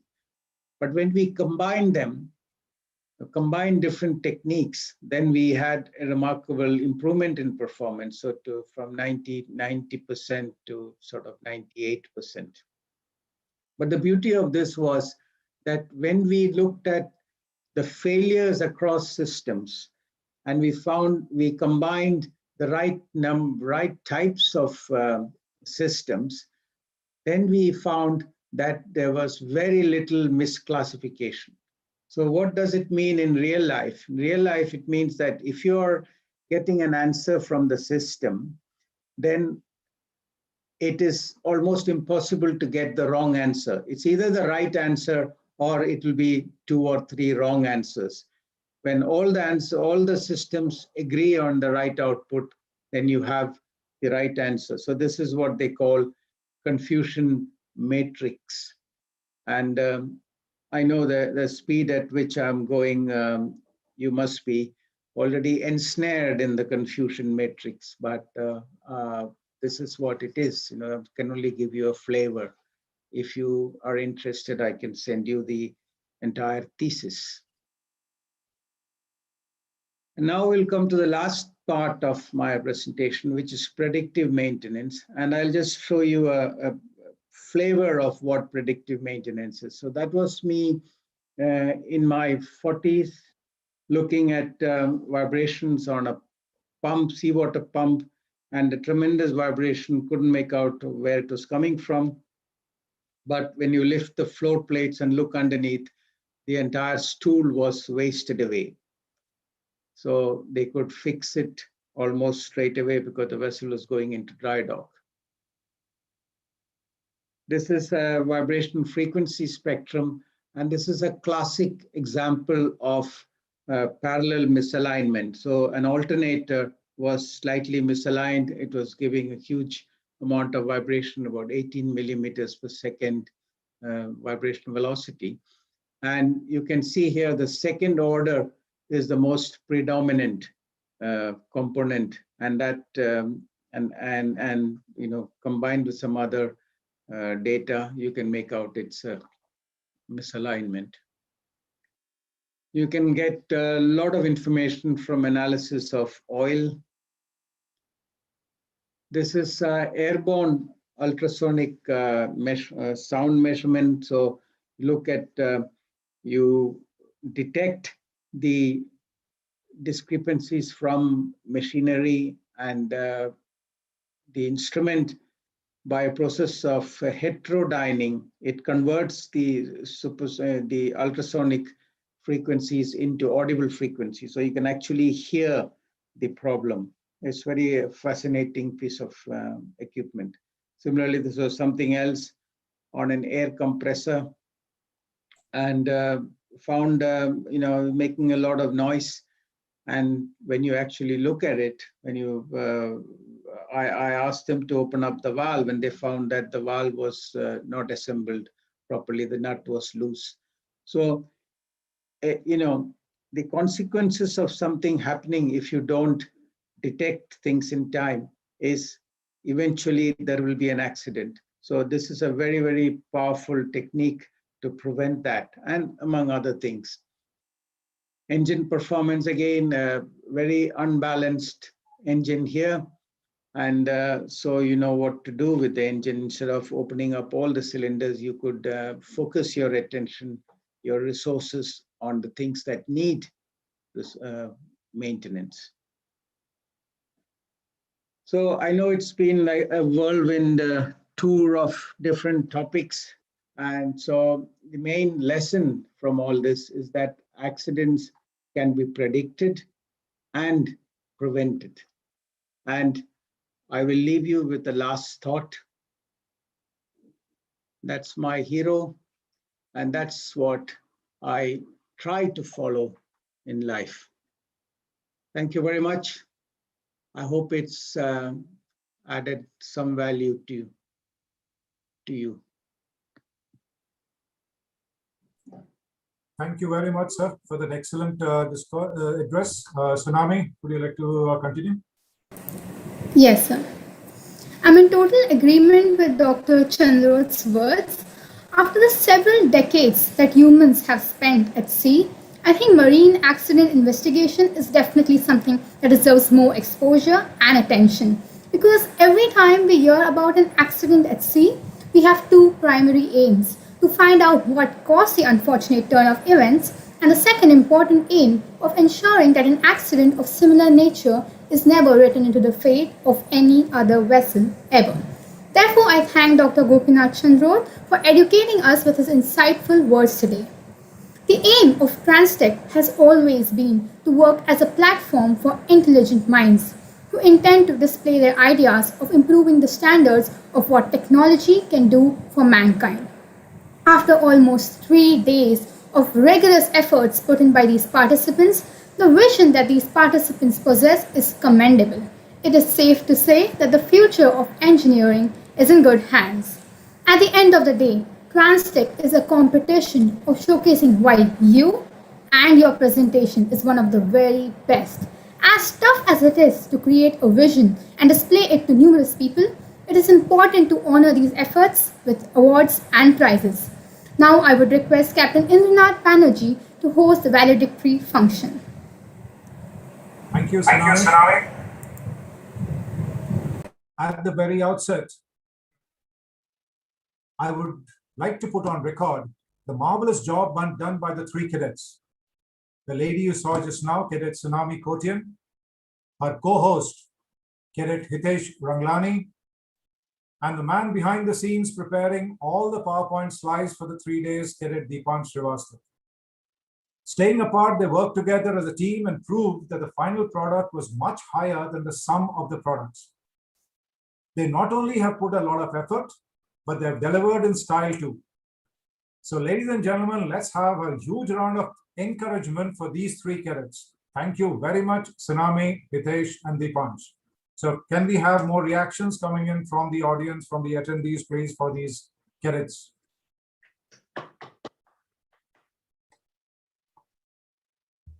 Well, that was for those in the sidelines. And now for the showstoppers. During the course of the last 3 days, a lot has been said about efficient shipping on clean seas, on clean oceans, the theme of Transtech 2021. The landlubbers always refer to the shipping industry as a tertiary industry. This seminar has taught us that there's much more to transportation than what meets the eye. To commence the valedictory program, I now call upon Dr. Dhiren Dave, faculty TMI, to present us with a summary of the conference. Thank you, Captain Banerjee. Honorable dignitaries, colleagues, and my dear friends, good afternoon. I am happy to summarize the proceedings of various activities conducted under the banner of Transtech 21 over last 3 days before this August gathering. The theme of Transtech 21 is efficient shipping on clean oceans with 8 sub-themes. This was well received by the students community from the merchant marine world. The students from marine organizations responded very enthusiastically to this event in terms of papers. In spite of being a very specialized theme, we received more than 50 full-length papers. Because of time constraints, only 12 papers were selected after the technical review and moderation. In spite of pandemic, we also received 5 entries for models, out of which all 5 have demonstrated their creative skills and abilities. In all, 8 different marine institutions participated in Transtech 21. On day 1, the online inaugural session started with lighting of lamps and Saraswati Vandana, followed by a very impressive Transtech video by enthusiastic cadets of TMI. Principal Captain Krishnamurti Iyer welcomed the dignitaries.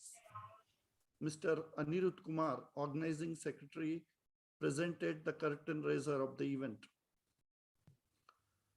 Mr. Bhalchandra Chandakar, Chairman, Institute of Marine Engineers, Pune branch, addressed the gathering.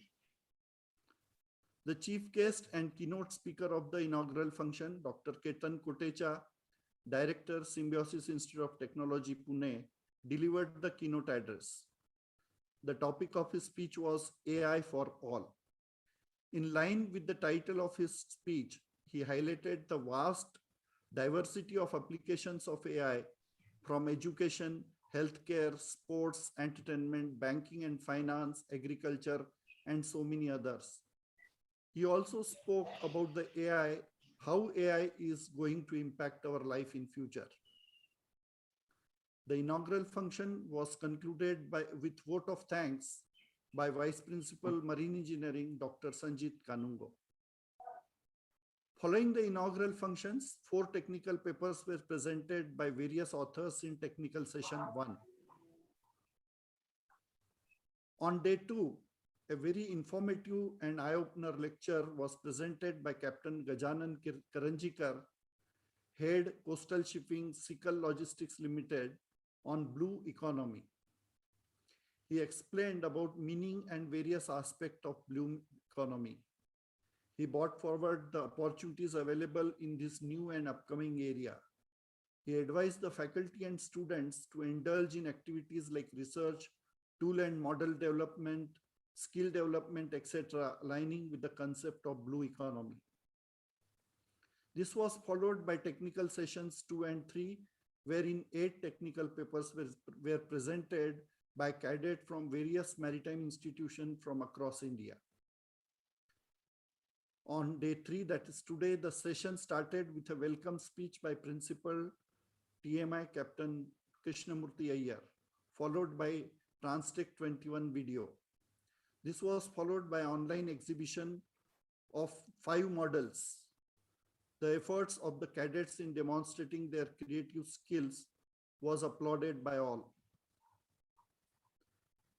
The keynote address of the valedictory function was delivered by Dr. Sanjay E. Talole, Scientist G, Group Director of Systems and Control Group, Research and Development Establishment, DRDO, Pune. The title of his keynote address was Disturbance Estimation and Rejection-Based Control of Marine Vessels. He started his lecture with basics of control and then switched to more intricate topic of disturbance estimation and control in a very interesting manner. He urged this was followed by speech from chief guest of valedictory function, Dr. Gopinath Chandrot, accredited marine accident investigator, MAIB UK. The topic of his speech was marine accident investigation. He talked about investigation of accident, prevention of accidents, and predictive maintenance in a very lucid and elaborate manner with the help of case studies. He also talked briefly about AI in fault estimation. He urged the cadets to work in a way that improves safety on ship. As per our records, each session was attended by roughly more than 200 attendees from across India. This clearly shows the popularity of the event among the student community. I am very happy to tell you that all the sessions were managed as per the laid down time limits. To conclude, I would say Transtech had always been a healthy competition and a great learning experience for TMI cadets and the participating students for last 14 years. Thank you and have a nice day. Thank you very much, sir. Thank you for summarizing the entire 3 days. So let me ask all the participants, I have got 185 right now. How many of you enjoyed the last 3 days? And the cadets, even if it was because you missed your classes, you can put your hands up. All those who really enjoyed the last 3 days, please put your hands up. Let me see how many reactions I get over here.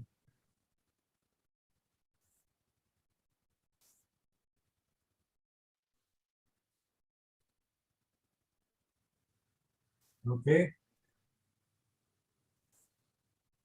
But I don't see any of the judges putting their hands up. And it is but obvious because these three gentlemen had the biggest role to play the last 3 days. The most important and crucial responsibility lay on their shoulders. On the shoulders of Mr. Arvind Kumar, Mr. Anand Thakur, and Mr. Shailendra Kumar. Having listened to all that the participants had to say and show, I'm sure they have their own valuable inputs and opinions to put forward to all of us. I invite Mr. Anand Thakur, on behalf of the judges, to please address the participants. Good afternoon, everybody, and I will be very brief indeed. First of all, I would like to thank the principal, Captain Krishnamurthy Iyer, for hosting such a lovely event. This Transtech 21 has been really fantastic. And of course, all the coordinators who were did a fantastic job. I would just like to have some word with the participants. So if one or two of or some of the participants can switch on your or unmute yourself, I would just like some feedback from you. Can the participants hear at least one or two of them? Yes, sir. Okay, thank you. Yes, sir. So I just want to know what is the price for this participating in this? Can you tell me something about the price that you'll be receiving for participating in this? Sir, experience and knowledge. Yes, sir. That's right. Knowledge, I technical think knowledge. Sir, you hit the nail on the head because mostly people would look at the declared prices, that is whatever the amount may be, but that amount is a very finite thing and has got a limited life. But the main prize that all of you will be receiving is knowledge, and for that prize, to get that prize, you don't need any marks. You don't even need an external judge like me. You have to be your own judge, and each of you, irrespective of what marks you get, will be getting that prize of knowledge. and that is going to remain with you forever. So those who get the marks, fine. Those who don't get the marks, do not despair. Marks are not important. It is the knowledge that you have gained. In fact, our Honorable Prime Minister, Mr. Narendra Modi, in one of his Pariksha Pe Charcha, had mentioned that when you go to visit a doctor, how many of you will ask the doctor how much marks he got in his MBBS examination? Nobody. So it doesn't really matter. Similarly, if you're going for an interview for a chief engineer, the interviewer is not interested how many marks you received, but what knowledge you have gained. So this also, participating itself is a big way to gain knowledge, and that is more important. So all of you, don't worry about the marks. You all did a fantastic job, and irrespective of the marks, all of you be your own judge of how much you have earned by way of knowledge in this, and continue with that learning process. With that, I'll just say thank you to all the organizers and everybody. That's it from me. Thank you, and all the best to all the participants and the other cadets. Thank you, sir. Thank you. Thank you very much, sir. The task of making the right judgment, the fair judgment, wouldn't have been possible without the efforts put in by our judges. We truly appreciate their commendable job. Ladies and gentlemen, it's now time for the most awaited part of the day, the prize distribution ceremony. We sincerely appreciate all the efforts that each and every one of the participants have put in to make this technical symposium a huge success. I'm sure the judges had a hard time in announcing the winners. I, on the other hand, have a very, very simple job of announcing the efforts of the judges and, of course, the hard work of the participants. To echo what Mr. Thakur said just now, every single participant was a winner. It is just that some are winning a bit more. That's about all. With this, I would like to invite our chief guest, Dr. Gopinath Chandrot, and our keynote speaker, Dr. Sanjay Talole, to kindly announce the winners as I mentioned the categories. So, sirs, are you ready with the list? Yes, yes. Okay. The winners of the first two awards are an open secret, as their creations have been on display from day one. But I'm sure they would love to hear their names being called out by the honorable chief guest. We start by announcing the winner of the Transtech poster making contest. Dr. Gopinath Chandrot, sir, would you please announce the winner of the poster making contest? Yes, there are two winners. Each receive a prize of 2,500 rupees. No, there's only one winner, sir, for poster. The second is the next prize, sir. Rahul, could we have the next slide? I've got two winners here in my list. Okay, you want me to announce only the first? Only the first, a poster, sir. So, Transtech poster making, Adesh Satpute. Let's have a huge round of applause for Adesh Satpute, please.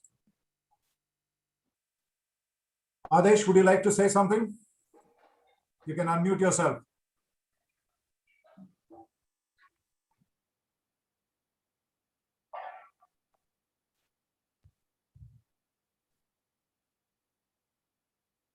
He wins a cash prize of rupees 2,500 for creating this lovely poster. You can see the intricate amount of work that was done in this particular poster. We have used it in our brochure. We have put it on our website. We have used it as our PPT background. And this was the poster that was created by Adesh. So let's have a round of congratulations for Adesh Satpute. Unfortunately, I don't think he's right now amongst the participants over here.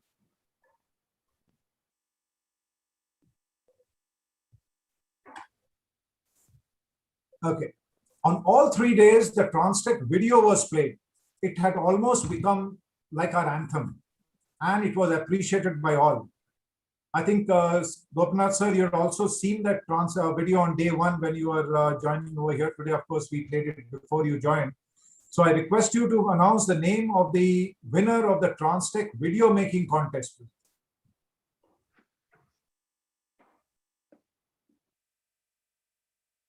So second from top. Second from top. Okay, okay, yeah.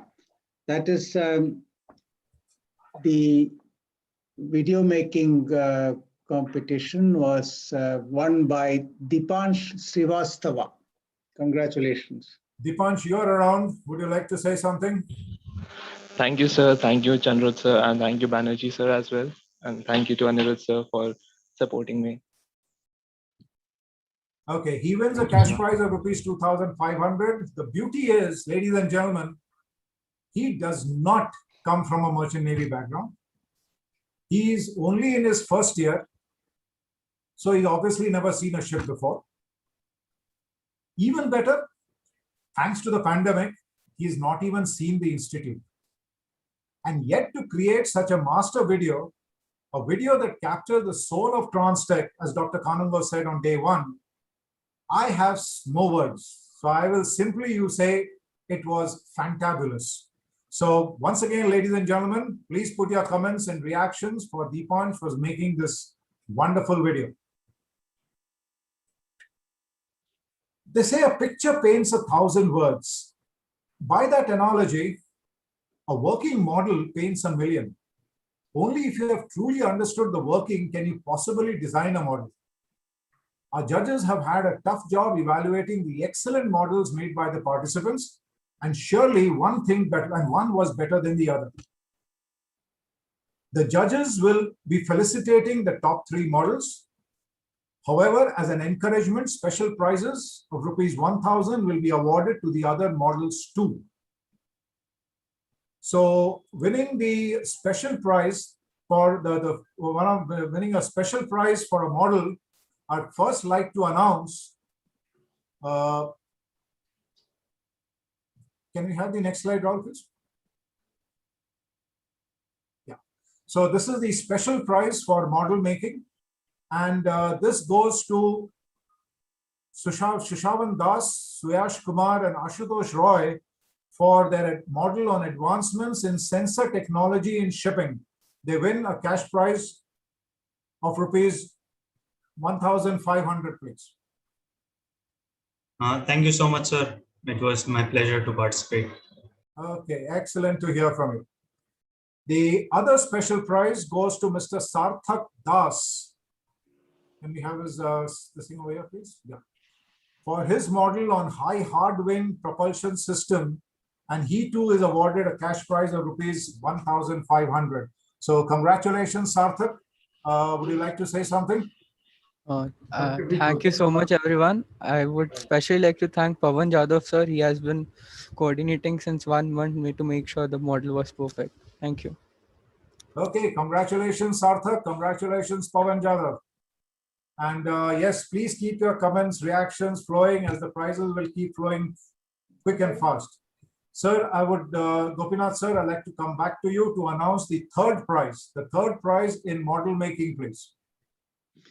Okay, so the third prize for anti-piracy system in port control ship, price of 2,500 rupees, awarded to Bhavesh Kumar Send. Congratulations, Bhavesh.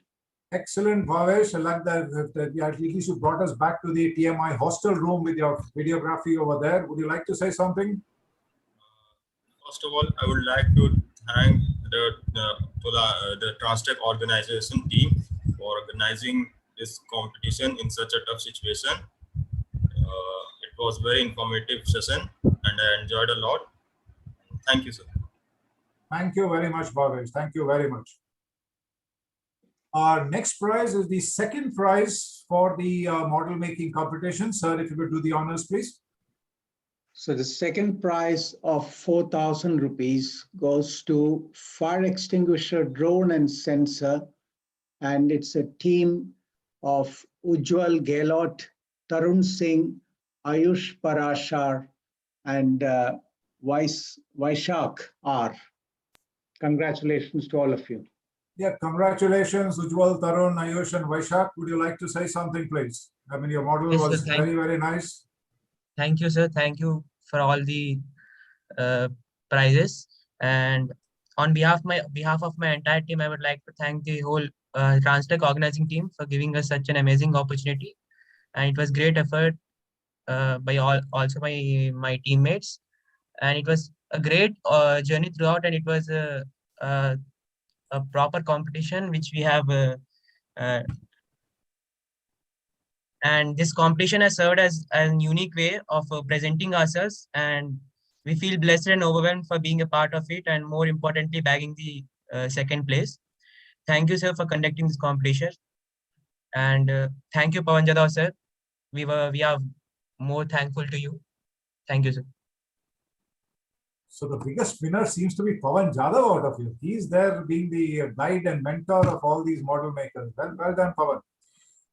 Right, so that brings us to the first prize in this competition, in the model making competition. And sir, you could announce the name of the winners, please. Yes. So the first prize of 6,000 rupees on the model Ship Automatic Mooring Control System by Saurabh Bhausaheb Sabale, Ranbir Singh Bhalla, Adesh Gorakhnath Satpute, and Hardik Watts. Congratulations to all of you. Well done. So Hardik, Adesh, Ranbir, Saurabh, who's on the air? Somebody, anybody? Yes, sir. It indeed is such an honor for me and my team to be receiving this award today. Our model wouldn't have seen the light of day if it wasn't for the valuable guidance of our faculty members and instructors. We would like to especially thank Pawan Jadhav sir, Dr. Sudhir Zindagi sir, and Jitendra Pal sir for supporting us at every step and for helping bring our ideas to life. Moreover, we'd also like to thank the principal sir and the entire institute for providing this opportunity for us to learn and grow together as a team and brainstorm to find new and creative solutions to the problems faced by our industry. Thank you so much once again.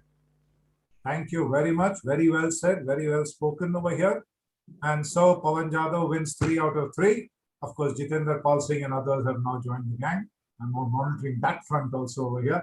So anyway, thank you very much for your kind words, and thank you very much, Gopinath sir, for indulging us by announcing the names over here, sir. It's a pleasure. Thank you very much. And well done to everyone. It is a very good event. Right, sir. Thank you very much. We now move on to the technical paper presentations, the prizes for the technical paper presentations. First, we would like to look into the prizes for the best technical paper in each category of sub-themes. So as you're aware, right in the beginning, we had 8 sub-themes over here. So the first sub-theme in this category was the sub-theme of alternative fuels.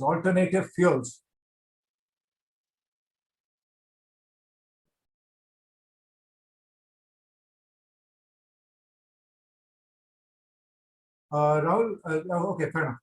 And winning a cash prize of ₹1,000 for the best paper titled Alternative Fuel Predicted Issues and Solutions. The winner is Ashpreet Singh from TMI Indore.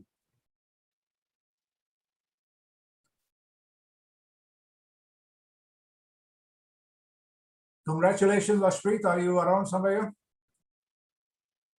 Otherwise, ladies and gentlemen, keep your reactions open for all these winners over here. Ashpreet, would you like to come in? The next subcategory was sub-theme was hull form optimization.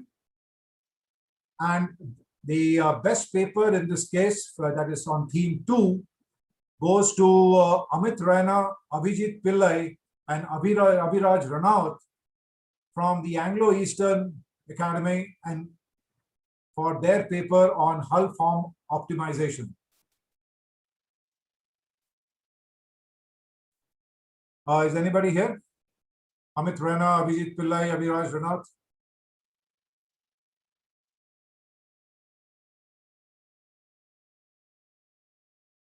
Okay. The third sub-theme was coatings and corrosion, and that was your T3, And the best technical paper in T3 was the one projected by TMI Indori's Abhijit Kumar for his paper 3-in-1 Miracle Paint Coatings for Efficient Shipping with major emphasis on marine biofueling. So congratulations, Abhijit. Are you around, please? Would you like to hear from you? Thank you, sir. First of all, I would like to say there can be nothing that can be a better motivation for a first-year student. And I would like to be very thankful for this competition arranged by my college. I'm very proud of my college, sir, in short. Thank you, sir. Thank you very much, Abhijit.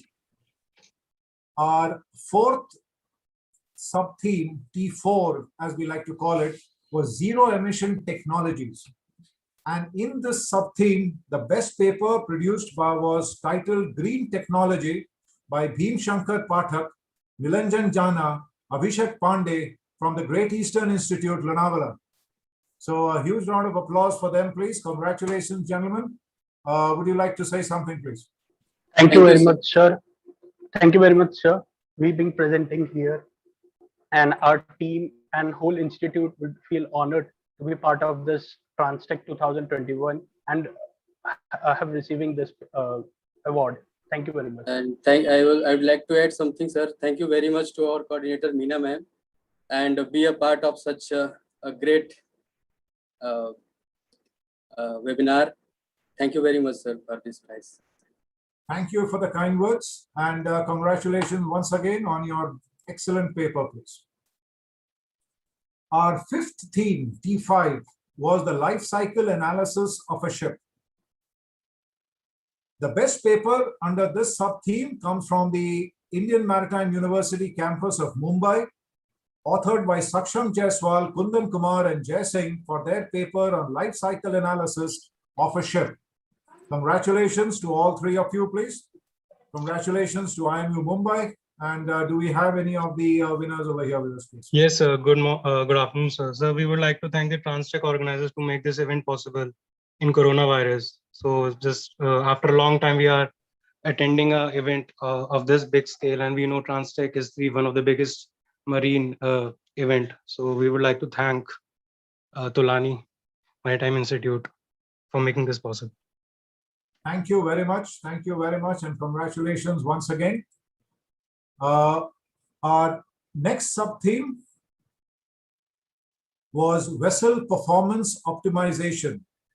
And in T6, for their paper called Magnus Rotors for Greater Stability and Maneuverability of the Ship, it is Anirban Bhattacharya, Sayan Das, and Saptak Biswas from IMU Kolkata who have been awarded the best paper in this particular theme, in this particular sub-theme. So congratulations to all the winners over here, and do we have anybody from IMU Kolkata amongst the team members, please? Yes, sir. I would like to thank the organizers, especially Anirudh sir, for helping us out a lot. And a special thanks to Gopinath sir, who is our chief guest today. He has been a constant guide for me for a long time. And thank you to TMI for organizing this event today. Thank you so much, sir.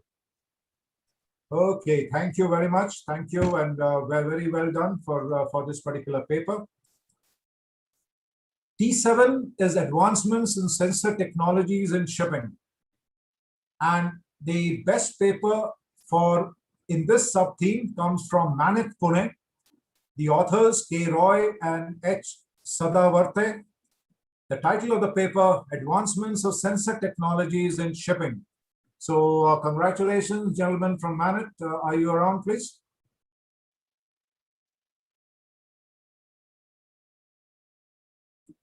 I don't think. Okay. Anyway, congratulations, Manik. Once again, congratulations, Mr. Roy and Sadavarte. And we finally moved to theme 8, which was system integration, automation, and digitalization on ships. And just like this was the biggest sub-theme, so to speak, of in number of letters, the winner also is the title of the paper has by far the most number of words. It's going to take me a while to read the whole thing, but of course the authors know who they are. Theorizing the basic framework of machine learning, including the capabilities, applications, and limitations in maritime industry by Ritik Yadav, Vidushi Singh, and Fahim Hanifa of TMI Indore.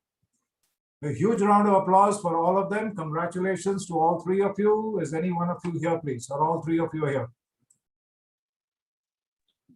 So I'm Ritik Yadav. I would like to thank Transtech for providing us this opportunity, and this prize distribution ceremony is really motivating for us and for everyone to keep excelling and keep trying and presenting. Thank you, sir. Okay, Ritik, don't go anywhere. Go away anywhere. I would like to. Would you like to be put in a spot by me? In what, sir? In a spot. In a spot. I don't understand what you mean, sir. Okay, I'll tell you. I was going through the YouTube yesterday while you people were presenting the paper, right? And somebody put down over there that this entire paper is Ritik Yadav's and others have not contributed. Would you like to set that record correct, or what do you like to say to them? No, sir. It is obviously the effort of the team. I myself alone. So this is it was a big paper. Yeah, yes, sir. It's around 1,200 words, and the presentation also single. It can't be the effort of a single person. Okay, very well, Ritik. Thanks for setting that right. I mean, I wanted that set right because it was there as a comment over there, and thanks for putting things in the correct perspective. Congratulations to you, Vidushi and Fahim, please. And yes, as I said, don't go away anywhere as yet. Thank you so much, sir. Thank you, sir. Okay, well, yeah, Vidushi, nice to hear from you. Okay, congratulations, and congratulations, Fahim, please. Thank you so much, sir.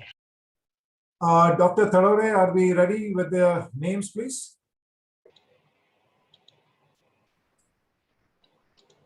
We have Sanjay Thalore here, Dr. Thalore here, please. Yeah. Yeah, okay, sir. So we will now be announcing the consolation prizes as far as the technical paper presentation is concerned. The theme is the consolation prizes for technical papers.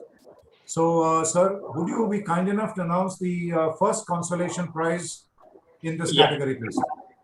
Yeah, the first consolation prize for technical paper presentation goes to Bhim Shankar Pathak, Nilanjan Jana, Abhishek Pandey for their work title of paper Green Technology. Okay, from the Great Eastern, you chaps were here just now around. Now what you would like to say? Thank you very much, sir, all of you, sir, and we are very much happy to be get this award, and our institution is also really, they will be very much happy by listening this, and we are feeling honored. Okay, congratulations once again. Thank you for speaking to us. Thank you for presenting your paper. Thank you for sharing your information with us. And it was lovely hosting you, gentlemen. It was really a pleasure. Sir, could you now announce the second consolation, the other consolation, I wouldn't call it second, the other consolation prize, please? Yeah, the other consolation prize goes to a technical paper titled Magnus Rotors for Greater Stability and Maneuverability of Ship, authored by Anirban Bhattacharya, Sayan Das, and Saptak Vishwas from IMU Kolkata. So IMU Kolkata, could we have you back on the air, please? Yes, sir. Honored to receive 2 prizes in one event. Never have I received 2 prizes in one single event. A very unique thing of Transtech, I must say. Again, thank you to Anirudh sir for guiding us a lot from TMI. He has been a constant support and guide for us and our college professors as well. Thank you so much, sir. Thank you. Nice to hear from you, and well done. Congratulations once again. We will now come to the prize winners of the papers which have all been sponsored by the Institute of Marine Engineers. It's a very generous sponsorship on their behalf, and I would like to thank the Institute of Marine Engineers for sponsoring these 3 papers. So we will now go to the third prize, sponsored by IMEI Pune branch. Sir, could you please announce the winners? Yeah, the third prize for technical paper presentation of rupees 4,000 goes to a paper titled Hull from Optimization, authored by Amit Rajna, Abhijit Pillai, and Abhiraj Ranao from AEMA Karja. Congratulations, gentlemen from Anglo Eastern. Are you here now? Or we still are missing them? Anyway, congratulations. And in case you are connected up back again, we would love to hear from you. Oh, you're here. Yeah. Can you come on the air, please? We'd love to hear from you. I saw a chat from Abhiraj Ranawat.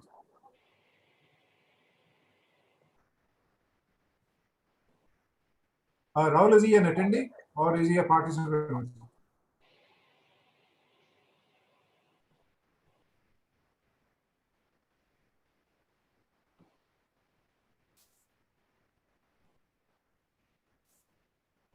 Sir, Abhiraj Ranawat is attendee. Please make him panelist. Rahul, just make him this thing allowed to talk about, please. Just search ABH, he will come.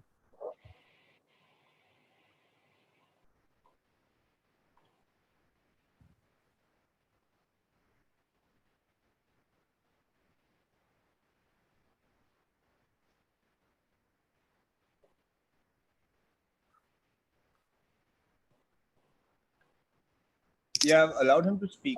Thanks a lot, sir, from Amit Rana and team. It was a great experience. We learned a lot of things from this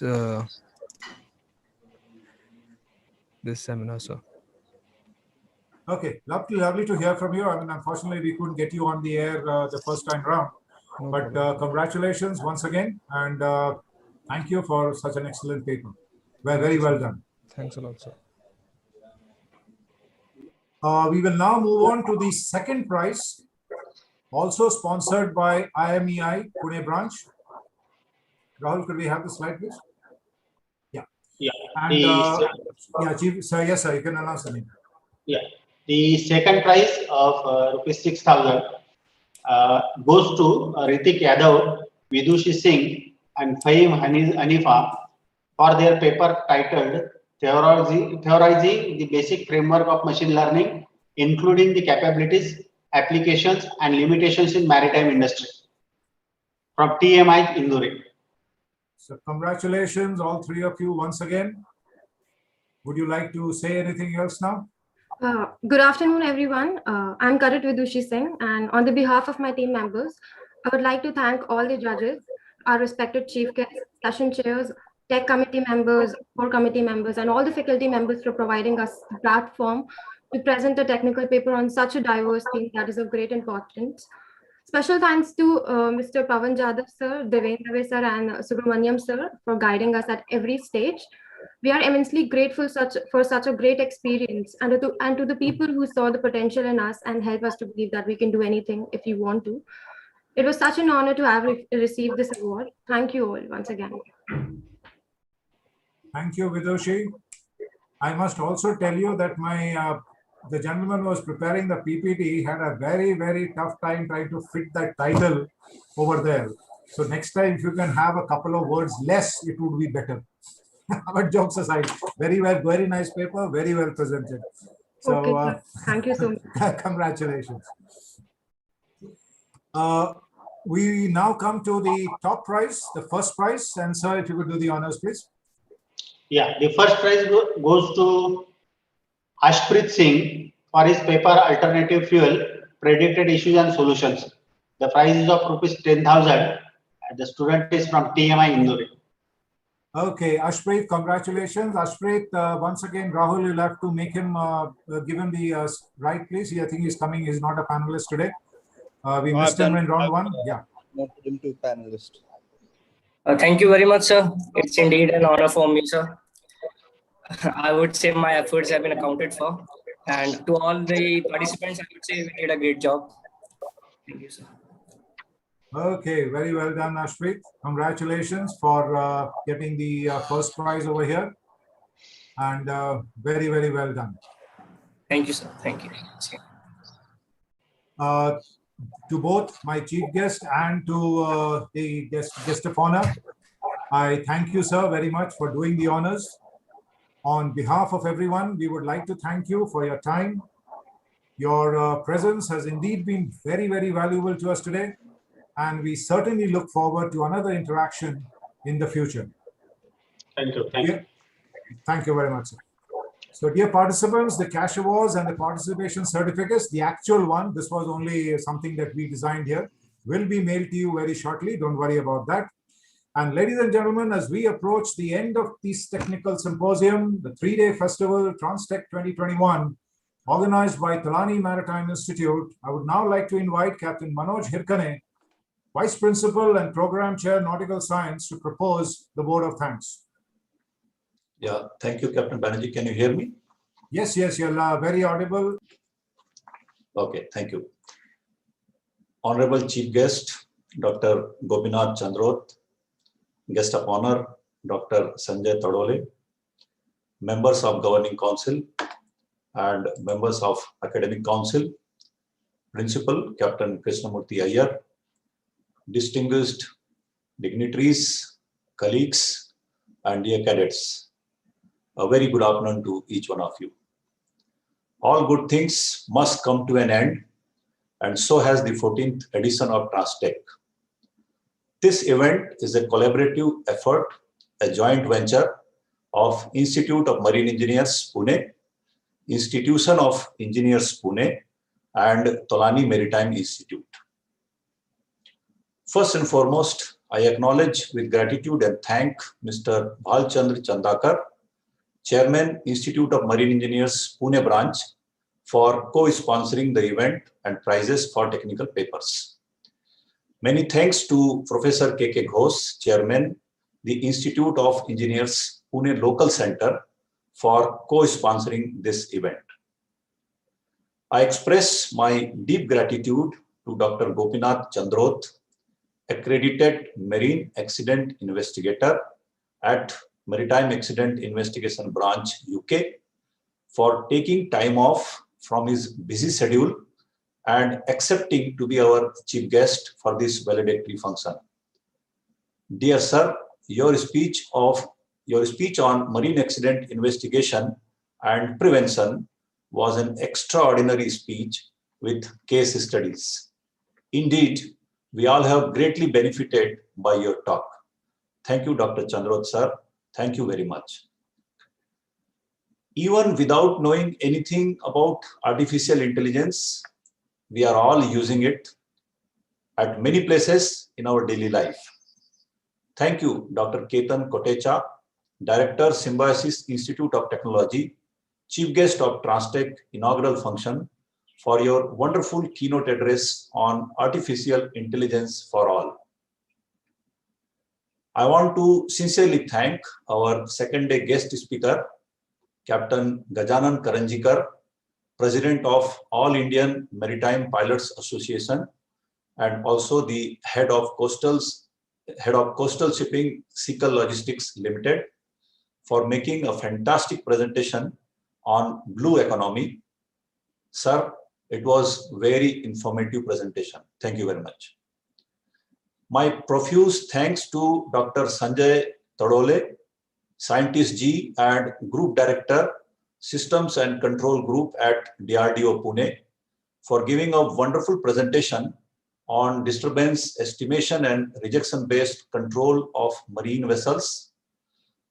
Sir, you have explained how to control marine vessels, a very important topic, in a very lucid manner. Thank you so much, sir. If we want clean ocean, there is one solution, and that is prevent pollution. There are many incredible organizations that are making the world's oceans cleaner. They are making an honest attempt to keep the oceans free of trash, litter, and plastics. There are some groups working for the protection of special marine habitats, the restoration of sustainable fisheries, and most importantly, for reducing the human impact on ocean ecosystems. This Transtech theme, efficient shipping on clean oceans, is well thought of theme to focus on educating the public and also advocating for policy changes for maintaining a vibrant ocean. I thank all the contributors of the papers, rich presentations, and exhibit of talents in the working models on virtual display. I am amazed and proud to see the level of technical knowledge these youngsters have. Dear students, in this event, you have conveyed the message that together we all have to ensure that the oceans can sustain us in the future if we act now. Thank you very much. I thank the faculty members who reviewed the plethora of papers received beyond the institute timings and filtered out the best for us. I thank the session judges, Dr. Sanjay Dabadgaonkar, Dr. Sudhir Sindagi, and Dr.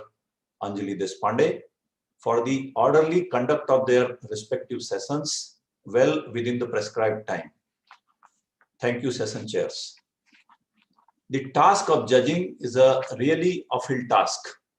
We have been extremely lucky to have with us Mr. Anand Thakur, a Marine Chief Engineer and ex-Director, Manning Branch, MMSI, Mr. Arvind Kumar, a Marine Chief Engineer, as well as a passionate academician, Mr. Salendra Kumar, Marine Chief Engineer and Associate Program Chair, Marine Engineering at TMI, who volunteered their dedicated time and service to judge the event. Thank you, judges. Your efforts made the sessions very lively. To organize this event, a lot of planning and hard work has gone into this.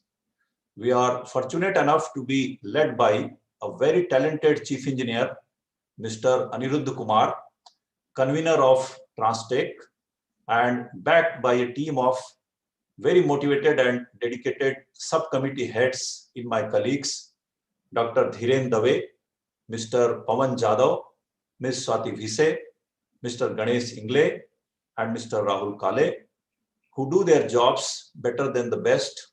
Many thanks to each one of you. A very special thanks to Captain Indranath Banerjee, Associate Program Chair, Nautical Science, and Captain Kevin Mascarenhas, DNS Coordinator, for steering the event smoothly. Thank you for believing in perfection, and you are second to none. I would like to take this opportunity to say thank you to the other members of the organizing committee, including Hiren, Subodh, IT team, Sabana, Sheetal, and Swati Das, who are involved in supporting this event. As usual, the TMI cadets have played a very important role in the success of Transtech 21. I want to thank our tech-savvy and creative cadet, Dipans Srivastav, first-year BSc Nautical Science student, for making the spectacular video for the Transtech 2021, and cadet Ades Satpute, student of fourth-year BTech Marine Engineering, for designing this beautiful poster. I would also like to thank the anchoring team of cadets, Cadet Hitesh Ranglani, Cadet Tsunami Kotian, and Cadet Dipans Srivastav. You all did excellent anchoring. Thank you very much. No event can happen without audience. This time, in addition to the attendance in Zoom platform, there were more than 550 people who watched this event on YouTube. I sincerely thank all the audience, the members of TMI Governing Council and Academic Council, members of Institute of Marine Engineers, members of Company of Master Mariners of India, representatives of shipping companies, the Classification Society surveyors, faculty members of TMI and other colleges, students of TMI and other colleges, for being with us, actively attending and encouraging the budding engineers to showcase their talents. Ladies and gentlemen, we are in a pandemic. Our nation is going through a very bad phase. Each one of us has a responsibility to safeguard ourselves and our families, and also help others who need our help. The COVID joke time is over. Take vaccines, stay home, and stay safe. Thank you all, and have a very nice weekend. Tomorrow we have a Maharashtra Day, and therefore there will be no online classes. Jai Hind. Thank you, Manoj. I think the Keres will be more happy with the last part of your statement. But anyway, thanks for the vote of thanks. Ladies and gentlemen, just an announcement. My error. I missed out making that announcement earlier. That's why I'm back. All winners. This is a notice to all the winners, whether for model making or for prize for the paper presentation. All winners, or in that, if you have a team, the team leaders must send their account details to the convener, so that we can send you your money. That means we need the name of your name, the bank's name, where the bank is, account number, and the IFSC code. So please make sure that these details are sent to Anirudh as quickly as possible. And also, please send, and everybody, please send your home address in the same mail or whatever you're sending, so that we can dispatch the certificates over there. Okay? So the two announcements are basically for the winners. Others, thank you very much, you can leave. But for all the winners, we need your bank details and we need to know where you stay. So, so that we can send the money and send the certificates. This was lovely hosting all of you. It was a pleasure. Thank you for being with us here today. Enjoy your lunch. But of course, we don't have a hostel lunch, but yes, wherever you are at your place. Good afternoon. Jai Hind once again. Bye for now.